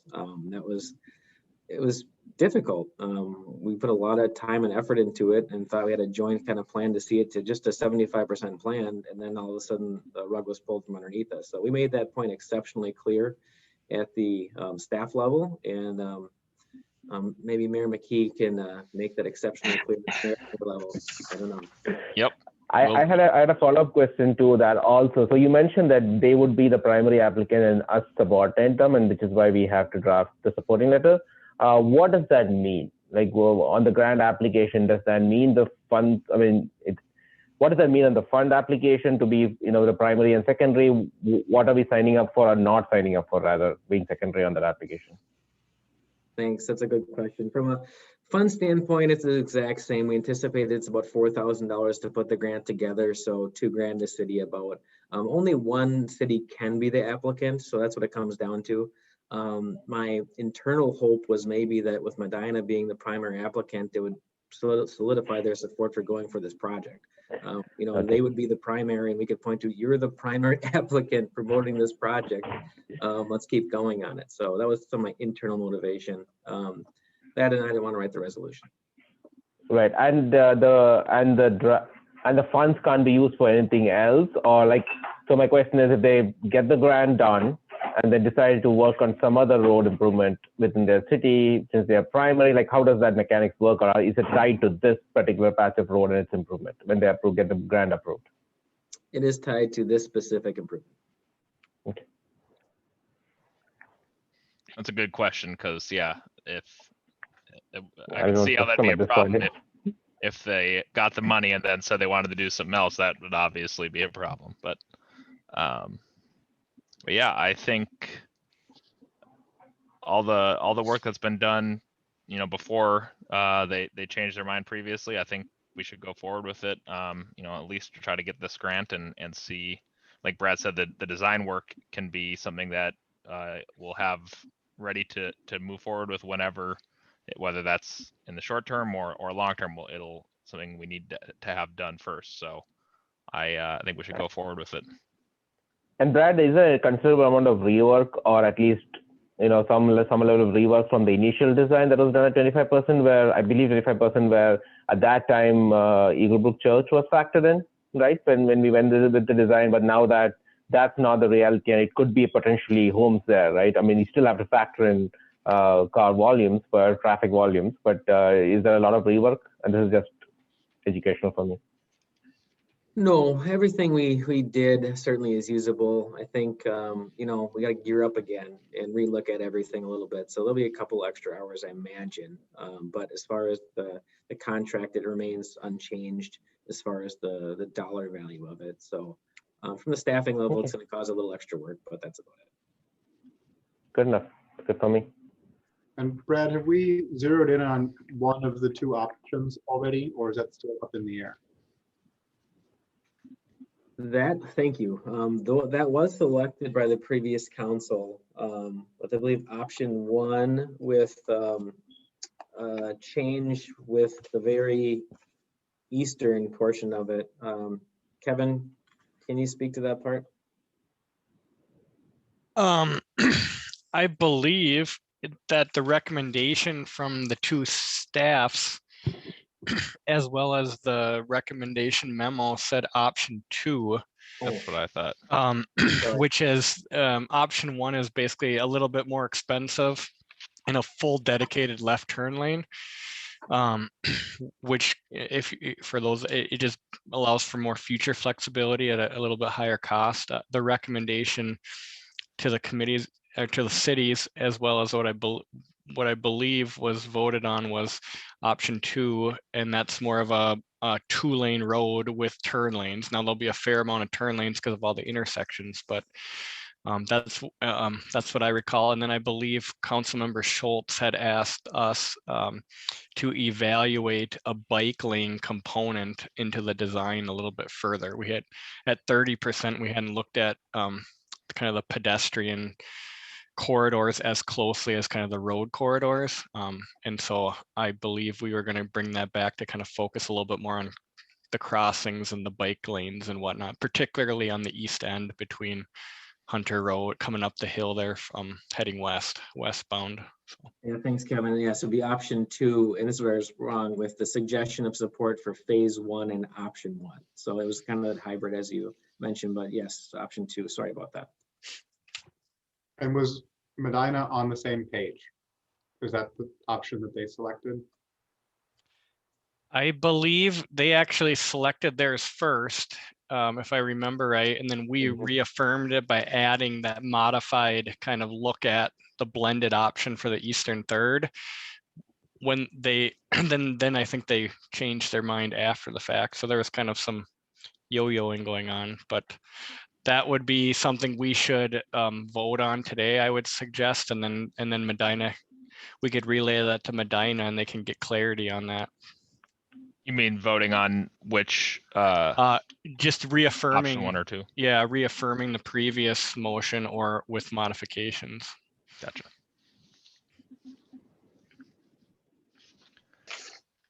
I think that's all I have. Actually, one thing I saw there was somewhere in, I lost my place on it, but it mentioned a number of utilities on the road that would possibly need to be moved with the road construction, but that really hadn't been fully looked into. Would that be something with the 75% design that we would have a better idea of the impact? Kevin. Yeah, I think that I think that is included in the 75% design. It won't be ultimately included because there's still a final design and agreement cost, but the cost estimates, the scopes, the details all get refined to this next stage where we could better negotiate and know the numbers and the cost, and that would certainly potentially be a cost now, and we'd also have to review all our right-of-way kind of franchise agreements with all those. So it's it's not something you want to go down if you're at 30% because it's a fair amount of work. So that would be refined. I don't know if it would be finalized, but definitely refined. Makes sense. I had one more question, Tom. Go ahead. So with respect to the final cost and the funding, Brad, so there was obviously, funds moved aside from Lennart's contribution for Hackamore, and then there was funds factored in from the church, right? If they were going in at that corner. Right now there's no plan for development on that plot of land. So we anticipate, or not that we are anticipating, do we have an idea of what that means to the residents on Hackamore with respect to improvements if we end up going through this? When the design is fine, I'm talking about from an implementation standpoint, what impact did that make to the project? And are we just doing this and then we might not end up doing the improvements because of the cost to residents? So the previous council had really had the direction of the development paying for this. If not for the development, the improvements wouldn't be needed to this road, an overlay certainly, but nothing beyond that. This is a really reconstruction to meet the new needs. So the goal would be to have development pay for the entire project. So it would be phased. We do have some money from Lennar from the Ravinia project.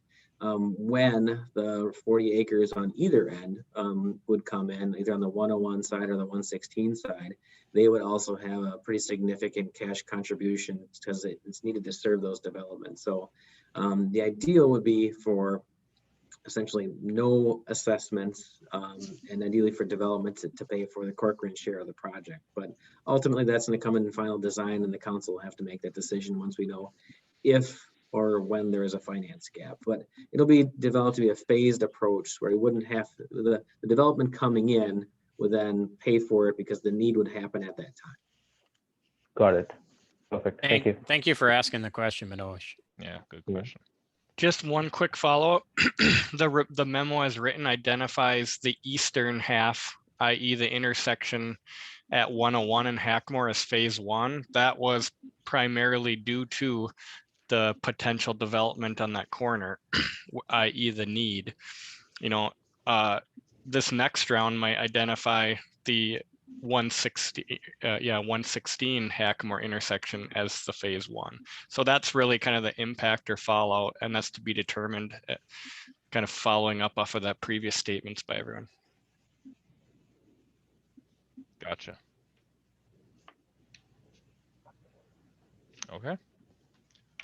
Anything else?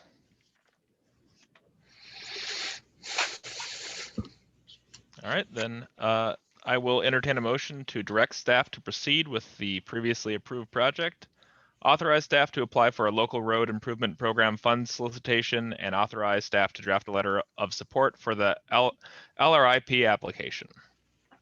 So moved, Thomas. Second, Schultz. All right, we'll do a roll call. McKee, aye. Bodema. Did we lose John? He's muted. Aye. There we go. Nichols. Aye. Schultz. Aye. Thomas. Aye. Motion carries 5-0. All right. Thank you, guys. New business. We had another public comment opportunity.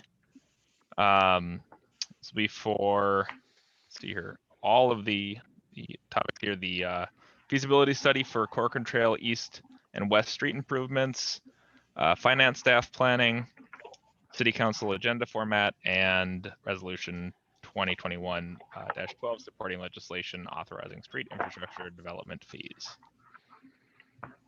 Jessica, is there?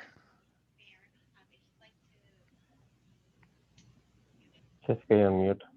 She's got it. Mute is the awful thing about COVID. If you'd like to speak, you can press *9 now. Otherwise, press the participants button and click the raise your hand button as well.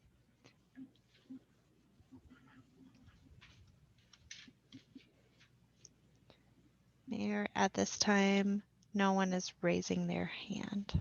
Alrighty, then we'll get started with 10A, the feasibility study for Corcoran Trail East and West Street improvements. And I'll hand it off to Kevin. Thank you, Mayor and Council. Before you tonight is a feasibility request as previously mentioned.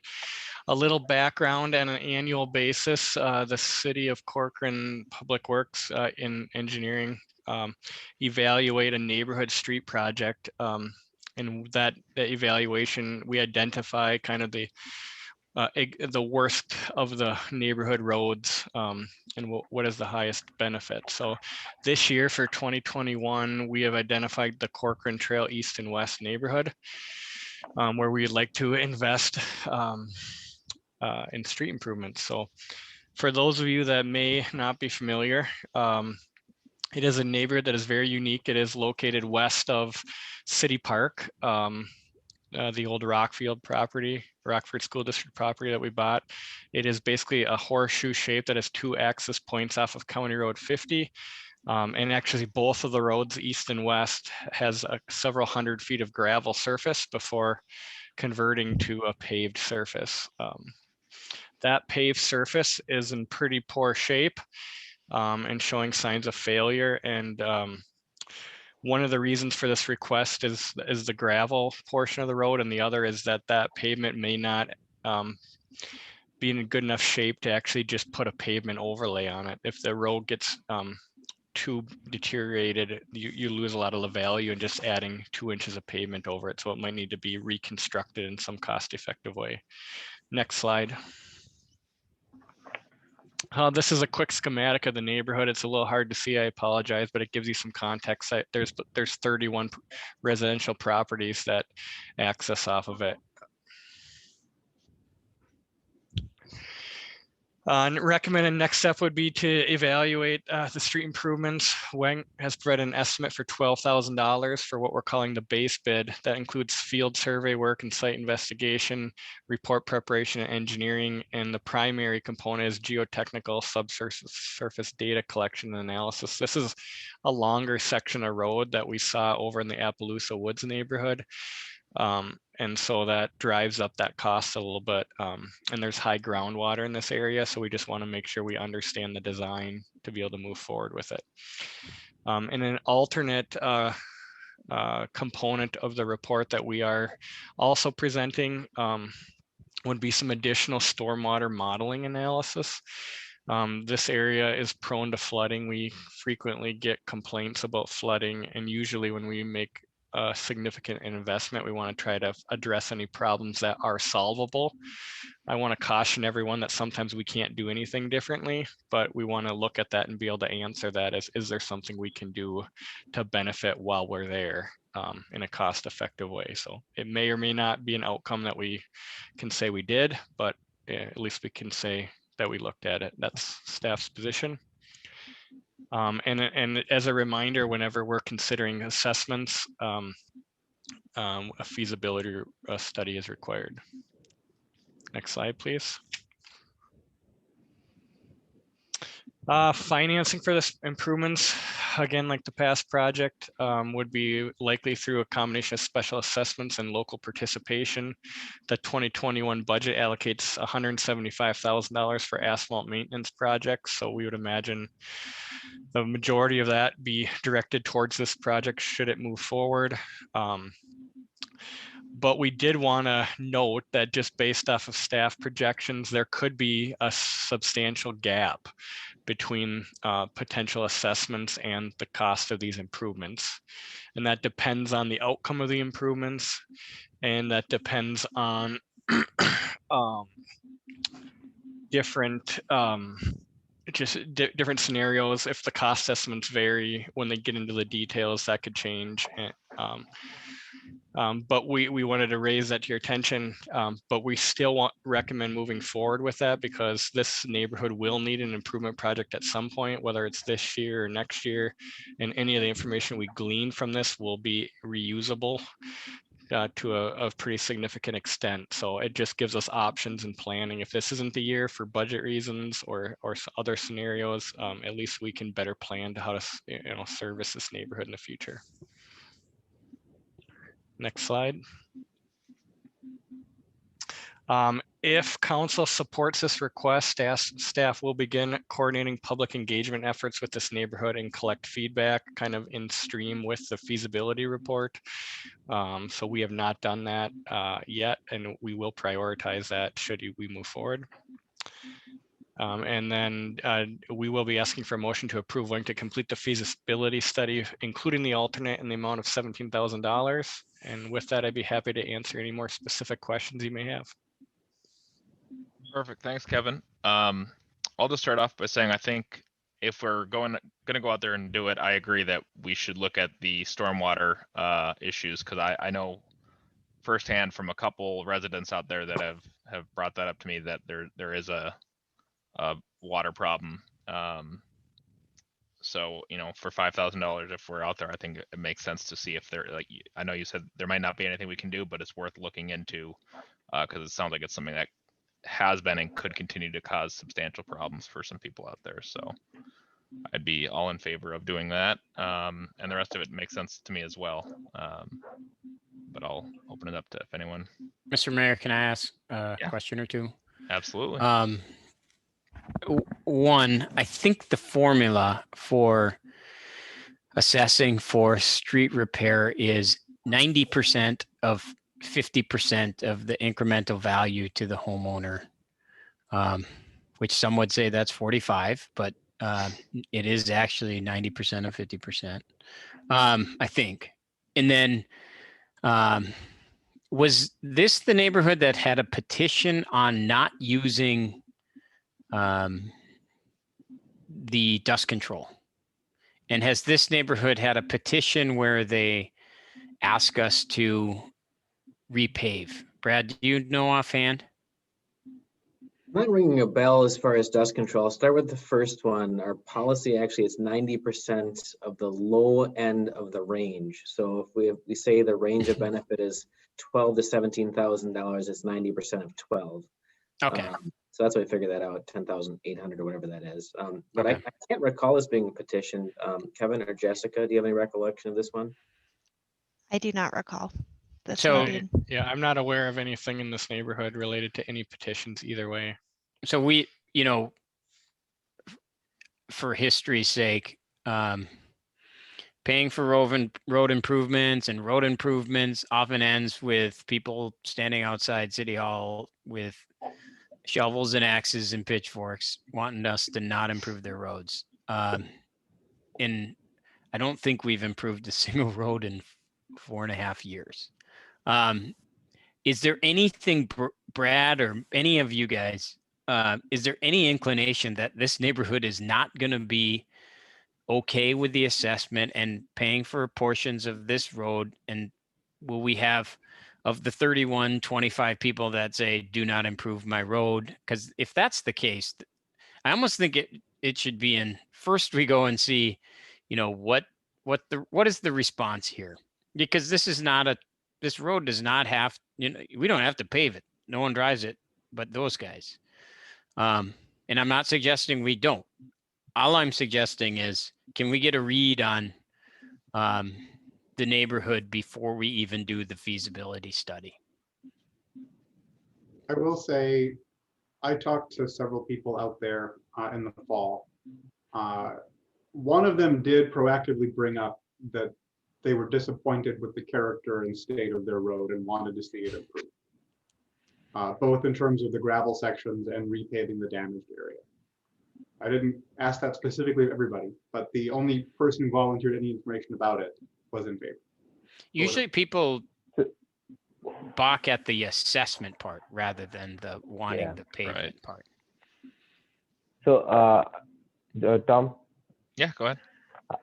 So I that was what I was wanting to also call out. To John's point, I would, before approving a feasibility study, it's a limited number of homes. It's not a citywide audit. I would definitely take what percentage of them would be interested in getting their road paved and with an assessment, right? So that would be critical for me to even figure out, do we even spend money on the feasibility? And it's not how much we spend, it's how will we end up using it. And we don't want to spend money, do a feasibility study, and then have the residents pissed at us or not happy with us for doing the feasibility study and telling them that there could be an assessment. So I would do the public outreach first before I do the feasibility. That's me. And the second thing is, how was this road picked? I know that road is bad. I've been there. I've been on foot on that road, talked to a lot of residents there, and I know it's in a bad condition. 20 years, I thought I was told that nobody has touched it, and the history about how the gravel portion is there. But having said that, how do we pick this road versus anything else? How do we prioritize road maintenance in Corcoran if we end up doing it?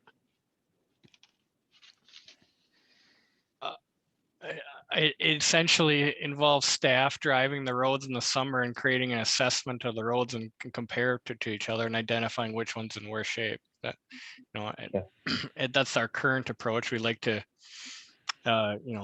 refine that, but that's our current approach. And I bring that up because if the entire road improvement, if the residents want it, if it was only assessments, I wouldn't necessarily bring that up. It's a matter of scaling with whichever firm we go about, right? But if we are going to use money set aside from a general fund in a budget and spend a good amount of it on one road, and then they only do the gap in assessments, and then there is a road in a worse condition, or we should have prioritized first, they get the full impact of an assessment, right? So as we decide how to use that fund for one road, there should be a science to the madness where, okay, this is the prioritization. These are the 50 roads in Corcoran. The top 10 are in bad shape. and now it's anybody's guess, right? All of them are equally important, and that's where maybe a public outreach and we kind of figure out, hey, there is support for one road, they get the benefit, let's go, right? So just going through that process more systematically is what I was thinking, and that would again be after we even find out if this needs to be done based on resident inputs. I just wanted to call that out because we're using a general fund, a portion of what the city paid for versus that community paid for. Mr. Mayor, may I ask Kevin a few questions? Yeah, go ahead. So Kevin, can you tell me, would the assessments in this area be similar to what we discussed in our last meeting with Appaloosa Woods? Because you've got different levels of benefit for the people that currently are on paid versus those that are on gravel. I think the assessments would be similar. We would get a different letter of benefit specific to this neighborhood, so they could vary a little bit. I wouldn't think they'd be significantly different. So would the people on the blacktop be capped then as far as their assessments go versus those on gravel? That's kind of a byproduct potentially of the outcome of the feasibility study. I mean, typically it's 90% of the low end of the range caps you out. So I would suspect that 90% of the low end would cap them out on this project. So that would be a difference between this and Appaloosa Woods. Okay.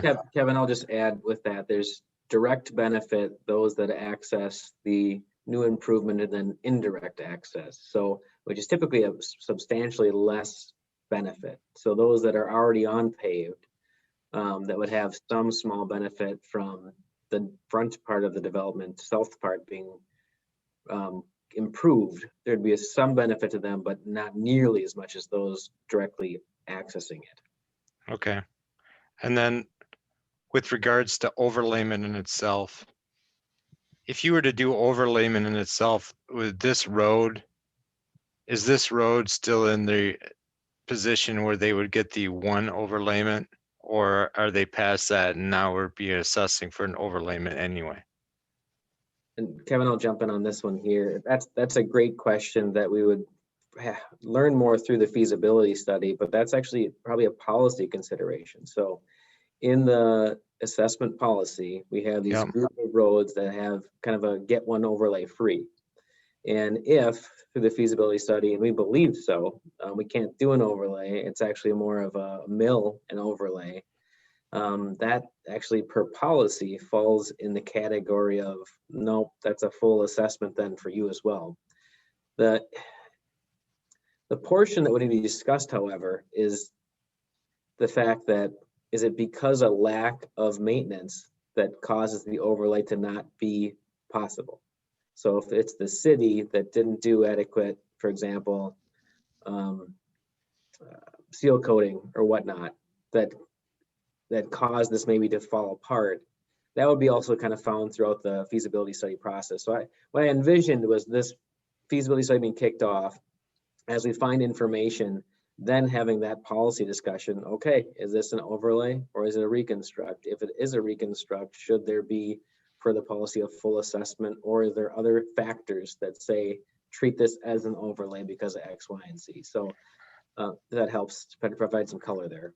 Yeah, would the feasibility assessment also tell you the condition of the soil underneath to know if an overlay or a mill overlay is even worth doing, or if that's just throwing money down the waste because the subsoil can't support the road? Kevin, I think the answer is yes, but Kevin, can you answer that specifically?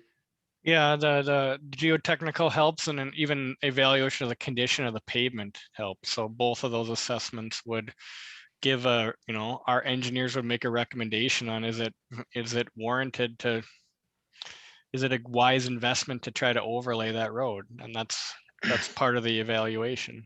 Yeah. So to me, if you didn't do a feasibility study and you don't know the condition of the road, I wouldn't vote to have an overlay done on a road that we don't know is going to sustain the traffic just to make the overlay even worthwhile.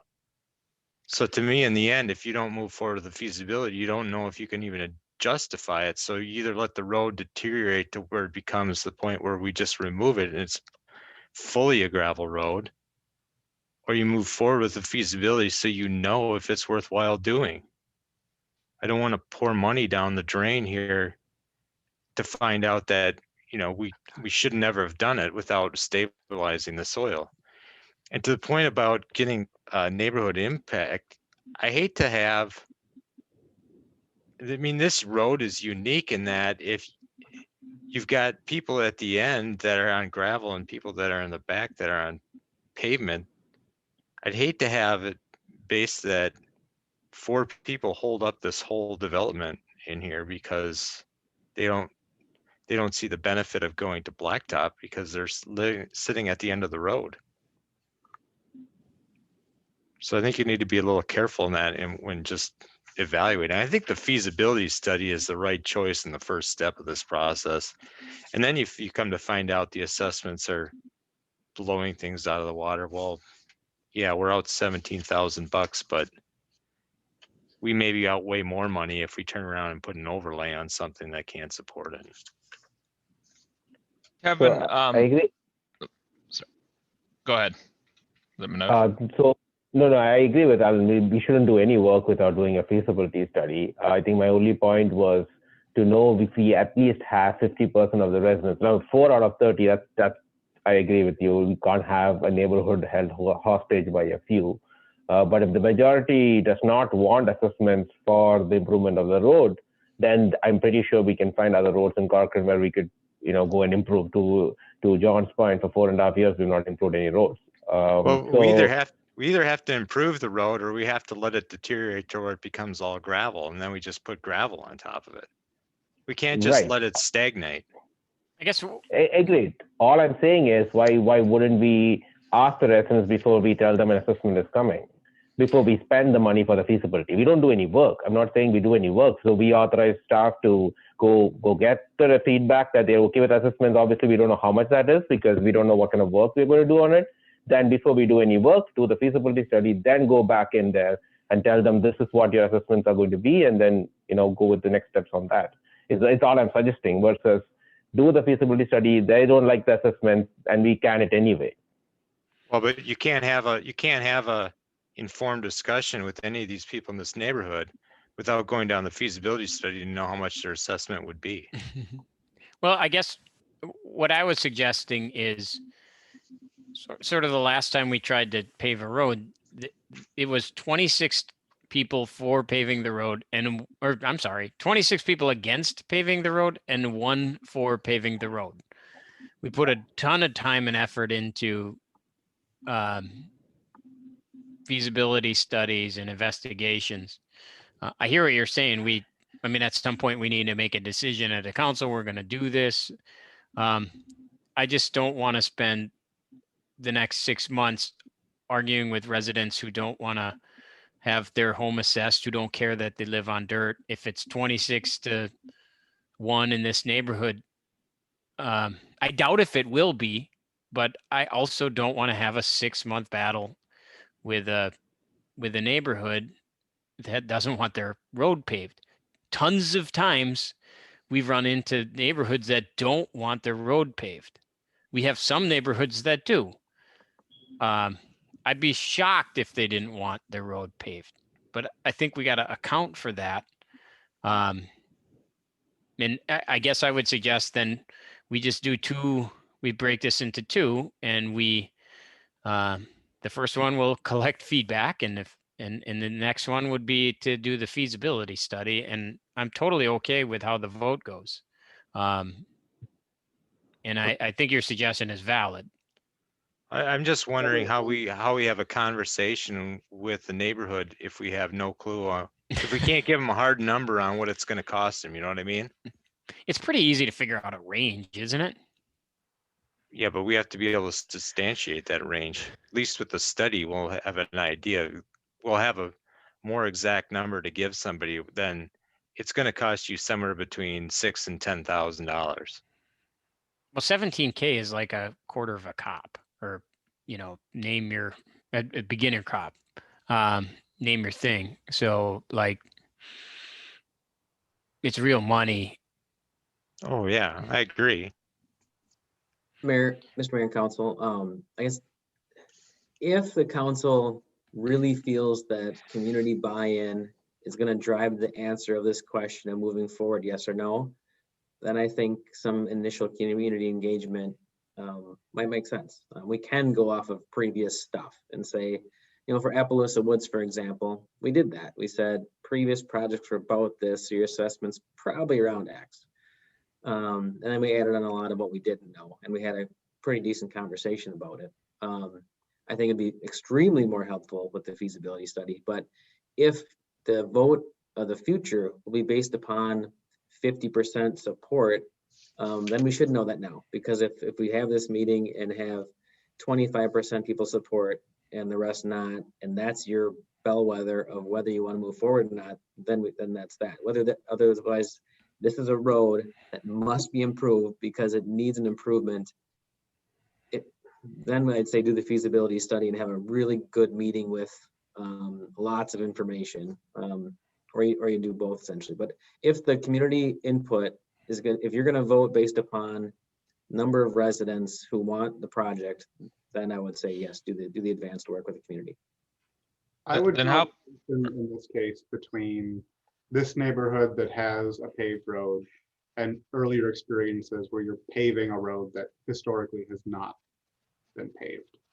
I don't know that we as a council should set policy to allow residents to dictate that we're going to allow infrastructure to deteriorate to dirt.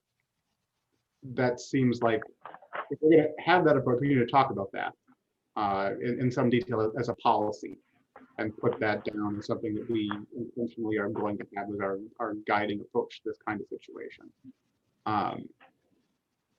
I would also advocate that we go ahead and do the feasibility study to nail down exactly what this work would entail, because I fear that we're looking at a much wider range that could actually sway people one way or the other, and we're not going to get honest, meaningful, actionable feedback without knowing if it's an overlay or a full rebuild. And it would also help us with our long-term financial plan that we talked about in the goal setting session, to get additional data points on what it costs to maintain roads like this, and what do we encounter if we fail to fund adequate maintenance on an ongoing basis, to know what this would entail and what happens to roads like this. I think the data and how it would shape how we allow our maintenance plan to be developed will probably be worth the 17,000, even if we end up not acting on the specific project. I have a question, Kevin. So if we were to do the feasibility study, how long would that data realistically be usable for? Let's say we didn't go forward with an improvement right away. Would it be valuable data in 2 years, 3 years? What's kind of the timeline on that? I think it would be valuable from a design standpoint. Your variables would be construction costs, and we could kind of, figure that out. You'd have to do a new letter of benefit and go through the whole 429 process, because that would be voided, but I would suspect they would be comparable. You might just have administrative work there and adjustments, but that's how I would describe the change. Gotcha, thanks. So it seems like we're a little split on it. Are we all on the same track about if we do it, doing the stormwater analysis with it, or do we want to look at, if we do it, just doing the 12,000 for the road itself? I'll make a motion to approve it for the full 17,000. Second, Nichols. All right. Any further discussion? Do a roll call vote. McKee, aye. Bottoма? Nay. Nichols? Aye. Schultz? Aye. Thomas? Nay. Carries 3-2. All righty. Next up, we have finance staff planning. Brad. Thanks, Mayor and Council. This is an item related to the 2021 budget and regarding needing assistance for our finance team here. And big picture, three of us generally play the finance role. I do big picture production and financial plan management plan. management with our consultant, and then significant support is with Jessica for general finance oversight, direction, day-to-day support. She's in it day in, day out. And then our Joe, our accountant, payroll, utility billing, claims, escrow management, investments, and more. And really, due to the fast growth anticipated faster than we thought, we don't have sufficient staffing. So included in the next slide, please. Included in the 2021 budget is $75,000, and the plan at that point was to allocate towards some consultant finance help. 1 to 2 days a week coming in, providing assistance, to ultimately maybe a year or two down the road going to a lead finance person, whether that's a finance manager, finance director type position. Since that time, at the staff level, we've amended our plan to recommend hiring a full-time person now in 2021. So really that's the action we're looking for, either through just direction or a motion to direct staff to proceed with the creation of a lead finance position. And what we'd be doing over the next month or so, creating the job description, finalizing the decisions on what we need, what we don't need, bringing that back to the city council, likely at a March meeting, and authorization to approve that job description and to approve the recruitment for the position. With that, there's likely some of the job description modifications that will take place over the summer because of shifting of duties, for example. If we do hire that position, Jessica's role changes a little bit, and there might be some trickle-down effects with that. And if we do go forward, I would anticipate a mid to late June 2021 start time. So our budget would be sufficient for that. We would likely be locking in a budgetary increase for that full-time position for the following year. When I would bring it back in March, I would have the salary, I would have the budget impact for future years. And also I'd have to do some thinking to really have what percentage of it would also be paid by the water and sewer fund. As of right now, some of Jessica's time, some of Joe's time gets paid by the water and sewer fund because there are finance functions related to operating those assets. So a portion of this would also be paid by those funds. So really looking for direction or support for bringing this position in-house in 2021. Okay. We've had some conversations, you and I, Brad, about this, and I don't know what the rest of the council has, but I think that there's a lot of value that this position could bring. We've needed, I feel like, a finance director for probably a while. Would you not say, Brad? In an ideal world. Yeah, definitely. And I think, like you mentioned, the trickle down effects of freeing up other staff time that currently is dedicated to some of the finance duties would be another benefit. But obviously that comes with a substantial cost for the position. So I'll open it up to whoever wants to weigh in. Tom? Yeah. Brad, I had a question on what the impact of this is. I agree we need staff. I don't think there's any question about that. It's about using the funds that we had earmarked for potentially doing a consulting assignment on understanding revenue models and finance models for the city, right? It's one of the strategies that we kind of discussed on our work items. What does this do to that? Are you anticipating the person you hire will be able to develop it, or are we going to come back for more funds for getting that done, right? So essentially, it's an increment no matter what, because that was one of the priorities we discussed we need to get done. I would anticipate this individual would be able to develop those. You don't, or you do? I do. Does. Okay, perfect. Thank you. Other than that, I had no questions. So Brad, how much, do you have any idea of what percent of FTE this would free up for you, Jessica, or our accountant? None for me, none for our accountant, because there's plenty of other finance stuff to really do. They're overwhelmed. I would say most significantly for Jessica. But I don't know as far as, I'd actually think that, Jessica, do you have a gut estimate of what FTE you spend on finance? And I know it's hard when you're probably work 1.6 FTE, but you have to do it on a 1 FTE basis. Sure. I would say at least 25% of my time I have to review payroll. I make sure that we're making adjustments to investments. Making sure that we're moving money as needed. So and talking, looking over utility billing, and there's just a lot of different pieces that I end up signing off on. So are we looking for somebody with a CPA or some type of financial credentials to take this job? That would certainly be desired qualification. I'd have to think through whether that would be a minimum requirement. So that would be the over the next kind of month or so, thinking through that a little more.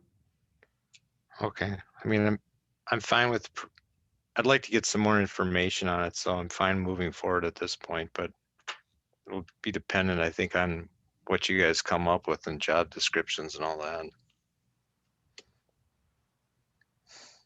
Yep, For my take on it, I would say it's in alignment with one of the key goals that we set the last couple of months, to have a really good understanding of our financial position as a city, not only in the present, but into the relatively distant future. So I would encourage us to proceed with this and get the best person that we can. And if it's a question of level, I would go for the higher level if there's any doubt, and try to free up some of your time to Brad, in addition to Jessica, if you can. I'd say I'm looking at least two of our strategic goals this meet, bringing critical functions in-house, as well as long-term financial planning. So, again, depends on the job description and who we get. As long as they are able to create those revenue models and project out financial impacts for the city long-term, I'm happy that we'll be taking this direction. Yeah, I 100% agree, and I think the details we'll figure out as we get more information. But in terms of directing staff to proceed and get that information, that's no question to me. I think that's the way we should go. Mr. Mayor, can I clarify one thing? Yeah, absolutely. Earlier, I said that the savings on my role would not change at all. And I want to clarify that statement. I would do less finance specific work, but I'd have to supervise a new person. So that's as far as where I won't change my work. Gosh, Gotcha. We had stuff ready for you. Brad has free time. Brad, I have some questions about, or Mr. Mayor, may I ask? Absolutely. Go Okay. ahead. When you say in-house, is this like Tammy Amdahl kind of stuff, or what? Because she models and she doesn't let us get access to the data, but would this person do the same kind of stuff as she does, or what? Is it bringing people in-house away from external people, or will it more align skill levels to what they do, so you guys can go out and do the things that, like, we don't need people with different areas of expertise doing spreadsheets all day. Is it more of an aligning the internals, or is it actually, are we bringing anything out inside that used to be outside? The financial management plan would be brought internally. That would be 100% part of the goal. Now, there likely would be maybe some assistance building our own internal spreadsheet system to start with. So maybe there's some initial setup help via consultant, but then as far as the inputs and managing that would be internally.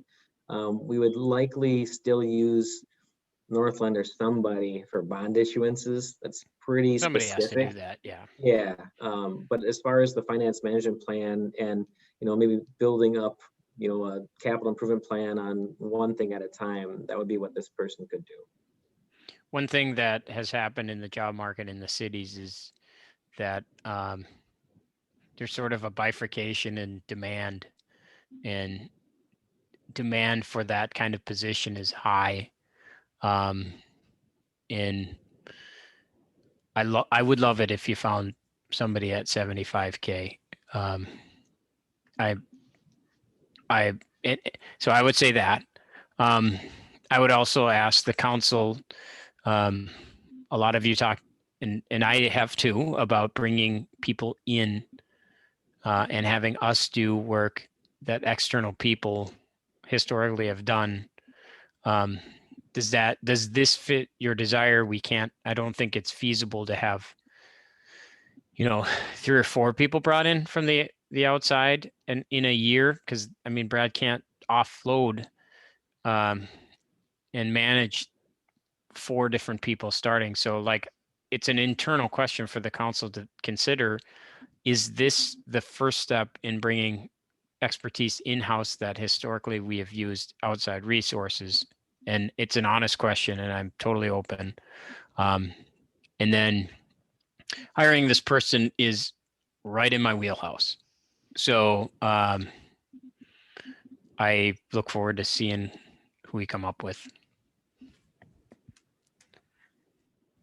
I would share John's concern that getting someone with a lot of expertise in financial modeling and whatnot, we might not be able to hit that 75,000 mark. And then what are we looking at? It looks like that's a half-year salary, right? So you could go above that and still be comfortable, because you're looking at starting in June. And then in 2022, we would have to reset.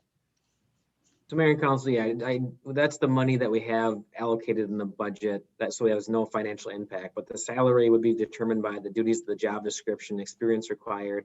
Then on top of that, there's, you know, we have to pay in for para, health insurance, and everything else. So there's soft costs along with that. And that's what I would bring back to you in March. It certainly for a full year would be over $75,000. But we'll bring that back to you. That's fair. Tom? Yeah. So John, I know you asked a question. I think if the finance function and the planning functions were two that I strongly believe should be in-house, at least a portion of it. And I think we've already taken steps with the planning function. So this coming in would kind of look at leadership within our staff to drive some of this work. And for me personally, this would definitely hit one of those check marks. Mm-hmm. I would agree. Yep, that's what I. So yeah, we just want to fulfill our campaign promises. Yep, that's it. Assuming you made your campaign promises for the right reasons.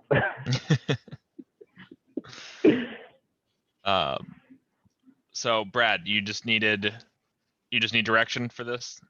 Don't need a motion or anything. Yeah, I don't need to. That's fine. Sounds like there's consensus there. I will need a motion at future date to approve the job description and for the recruitment process, but I'm fine with consensus. Thank you. So, and we're all on the same page to at least go forward and figure some of that out. Perfect. Alrighty. Next we have City Council agenda format. Brad? Mayor and Council, this is just a brief check-in. You've all had a couple meetings now with the current format, and I had a good conversation with the mayor, and he brought up a good point that specifically I'm talking about, while we're in COVID, while we're doing things remotely, does this format work out? Do the public comment periods, is it too many public comment periods? Is it just right? Is there anything you want to see change as we have to go probably another couple months in COVID with the agenda format? I have no recommended changes. It's just a check-in at this point in time. So I'll just take direction from you all. I think it's generally working pretty well. There's nothing glaring standing out to me, especially like you said, you know, we're going to be changing quite a bit once we're fully in City Hall and once we're fully back open with the public in person. But in terms of how we're doing it now, I don't see anything that massively needs a change. If there, you know, something pops up, we can always bring it up at the time and adjust on the fly. I'm certainly open to that, but I think it's going as smoothly as possible for picking it up as we kind of go along. So my input, I think the format's fine for now. And if we do come across some issues that we are deliberating on the council, that there's a lot of public opinion opportunity, and I don't at that time want to limit it because of the agenda and how we are packed. As long as we potentially have a breakout session or a working session for those critical items, I think the format for regular council business, this is perfect. And I don't think we don't have too many public opportunities to speak. So I think it's just about right, unless we have a big ticket item like paving a road when they don't want it.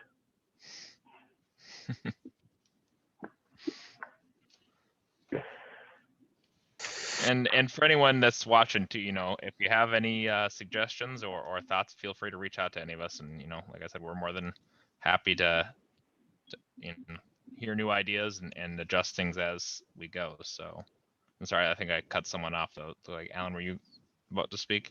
Oh, I was just breathing heavy. No, Oh, it just popped up on my screen. yeah, no, it's fine. I think it works fine. Good deal. All righty. Then last thing we have in new business is Resolution 2021-12 supporting legislation authorizing street infrastructure development fees. Brad. Thanks, Mayor and Council. And this is an item I emailed out, I think, a couple days ago. Introduced in the legislature this time around, and as in the last session as well, there's a bill, House File 527. There's also a Senate companion.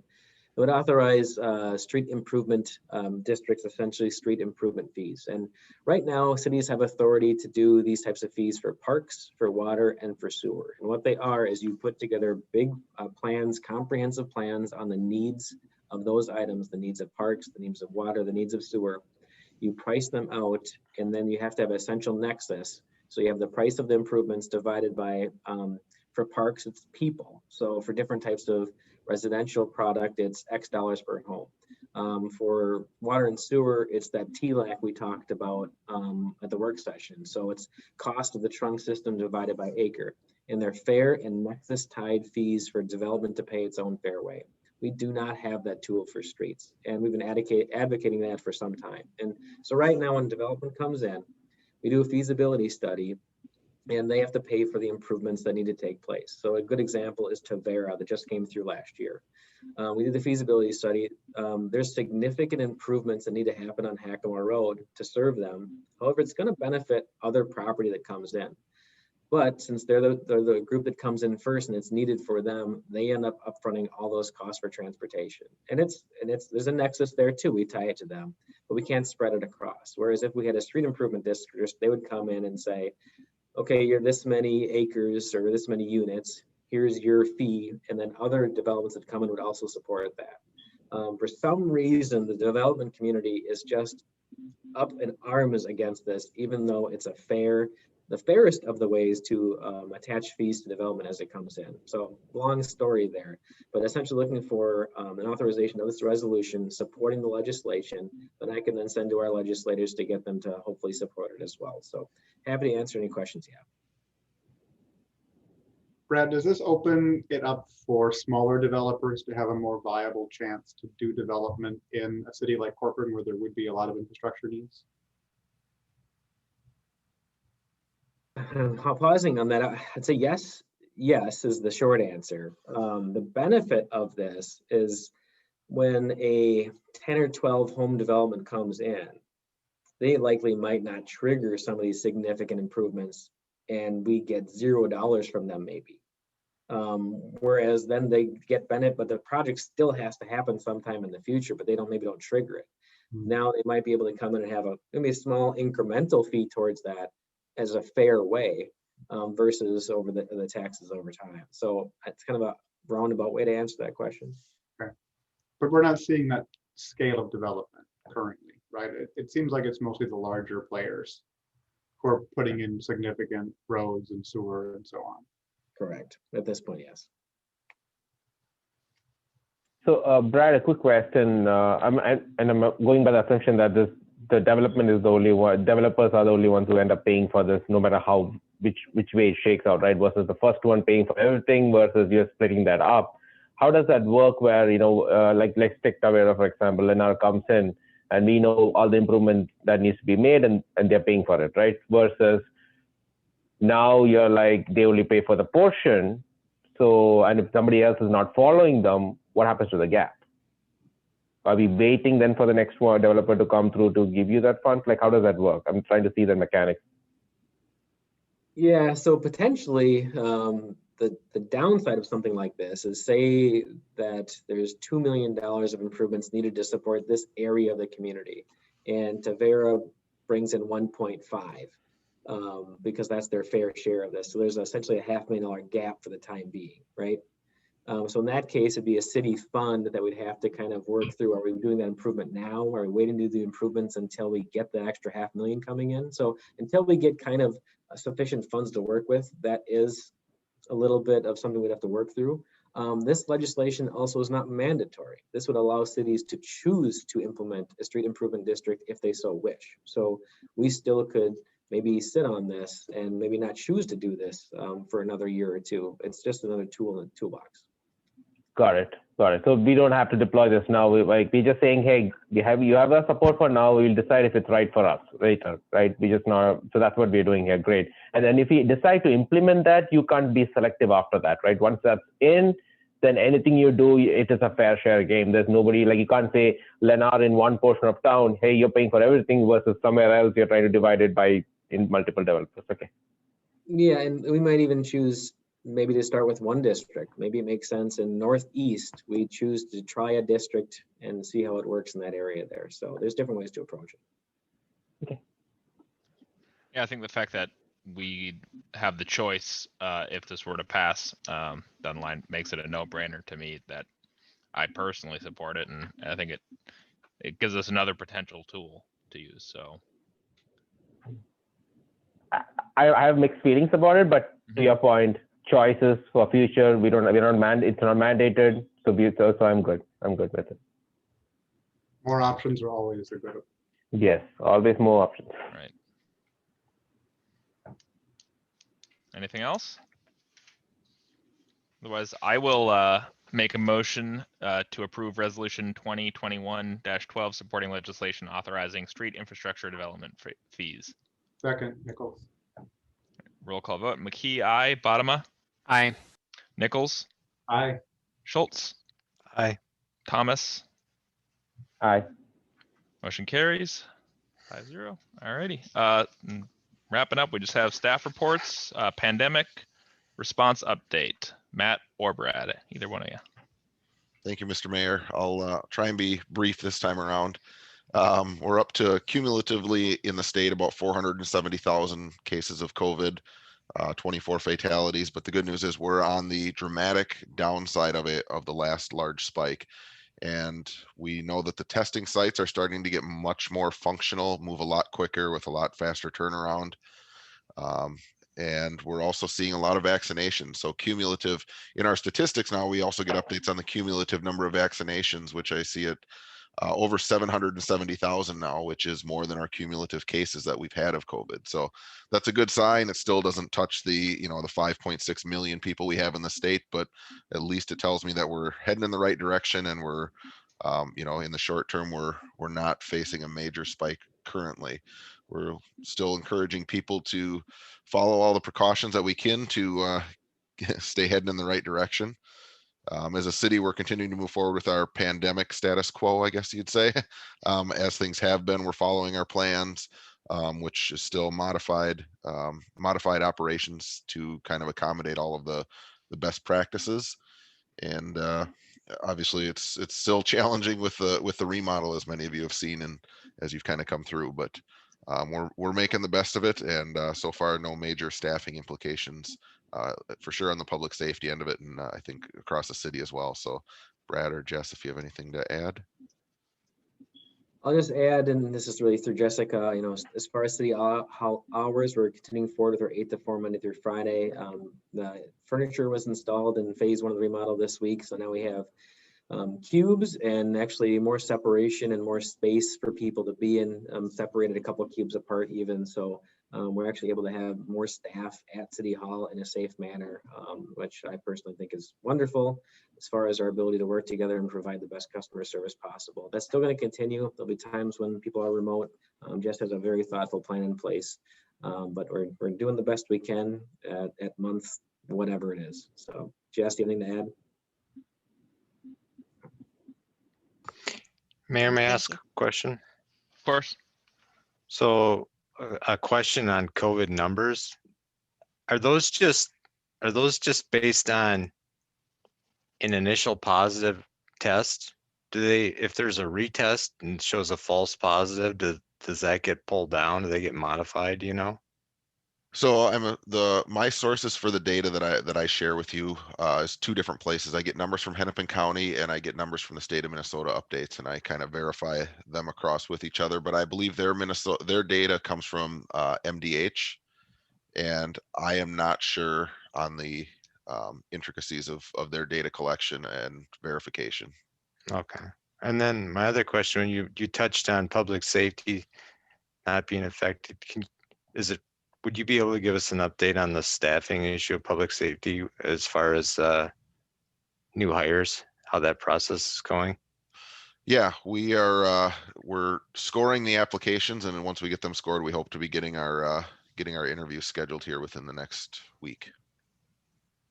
For how many positions?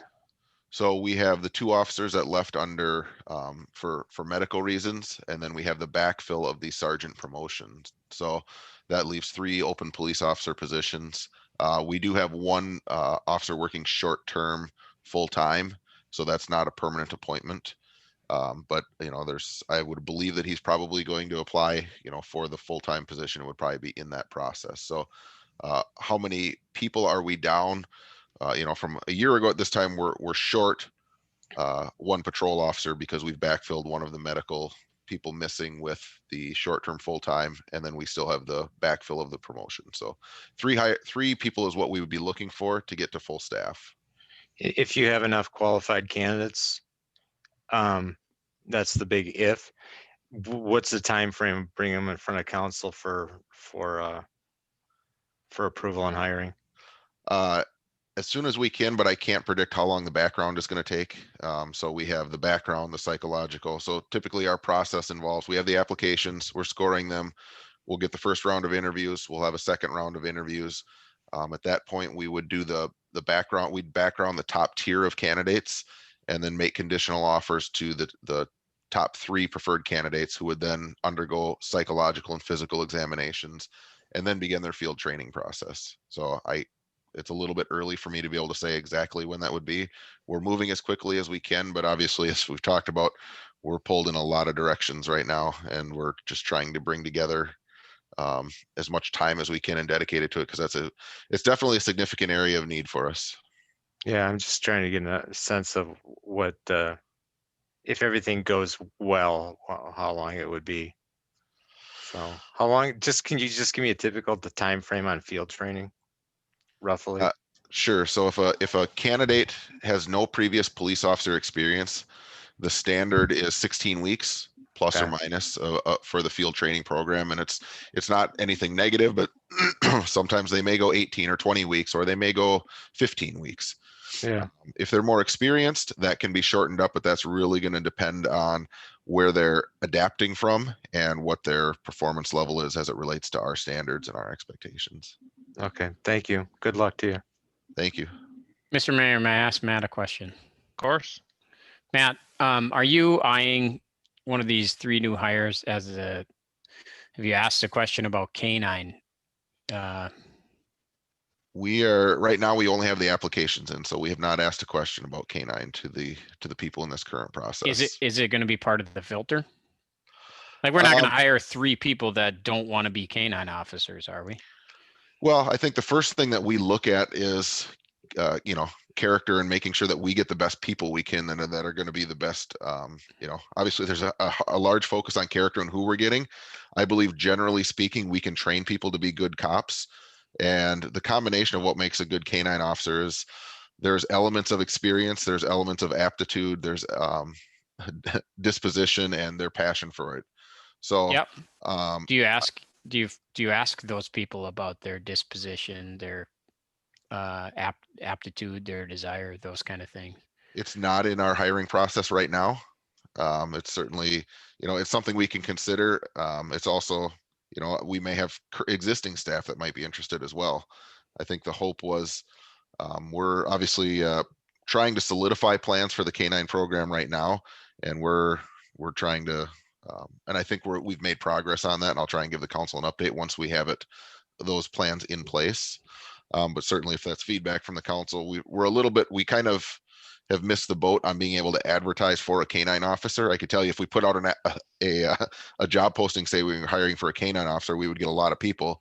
but they may be applying for the wrong reasons as well. So Sure. I think that our applicant pool is really based on those that wanted to work in Corcoran. And I know that people have brought up with it being, in the news or being talked about lately, that people are excited about that opportunity being present in our department. So that has been a topic of discussion with existing staff and potential staff. But no, I haven't incorporated it into the process yet, more out of opportunity.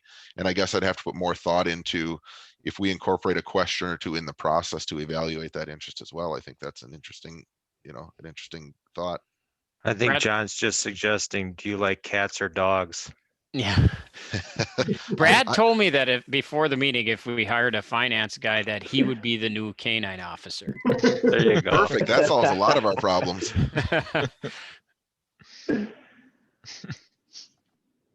All right. Thanks, Matt. I appreciate that. I suspect you. you can't specifically ask that we set standards for hiring and that, like, we can't slip that in, but I'm hoping in the back of your mind, you consider the canine unit as not having a person in it right now. Absolutely. I will just add, I mean, Matt does a really good job of asking questions of what is your passion? What drives you? Where do you see yourself in 3 years? Do you have any areas that you would like to specialize in? So as we mentioned, maybe don't ask the question, would you want to be a canine someday? Because the answer is going to be, if I get the job, sure. We do ask that question a couple of different ways. Okay. Don't know. Perfect. Then we just have upcoming city council schedule. Happy to answer any questions. It's going to be a busy next month. Are we going to see that recreational ordinance? I believe it's on the next agenda. It depends if Matt stops storing applications and actually gets around to it. What do you want? More cops or the recreational vehicle ordinance? Depends if I'm riding my recreational vehicle. Isn't it already written? Yes. Ordinance? You did a good job too. We have a lot of progress on it so far. Yeah.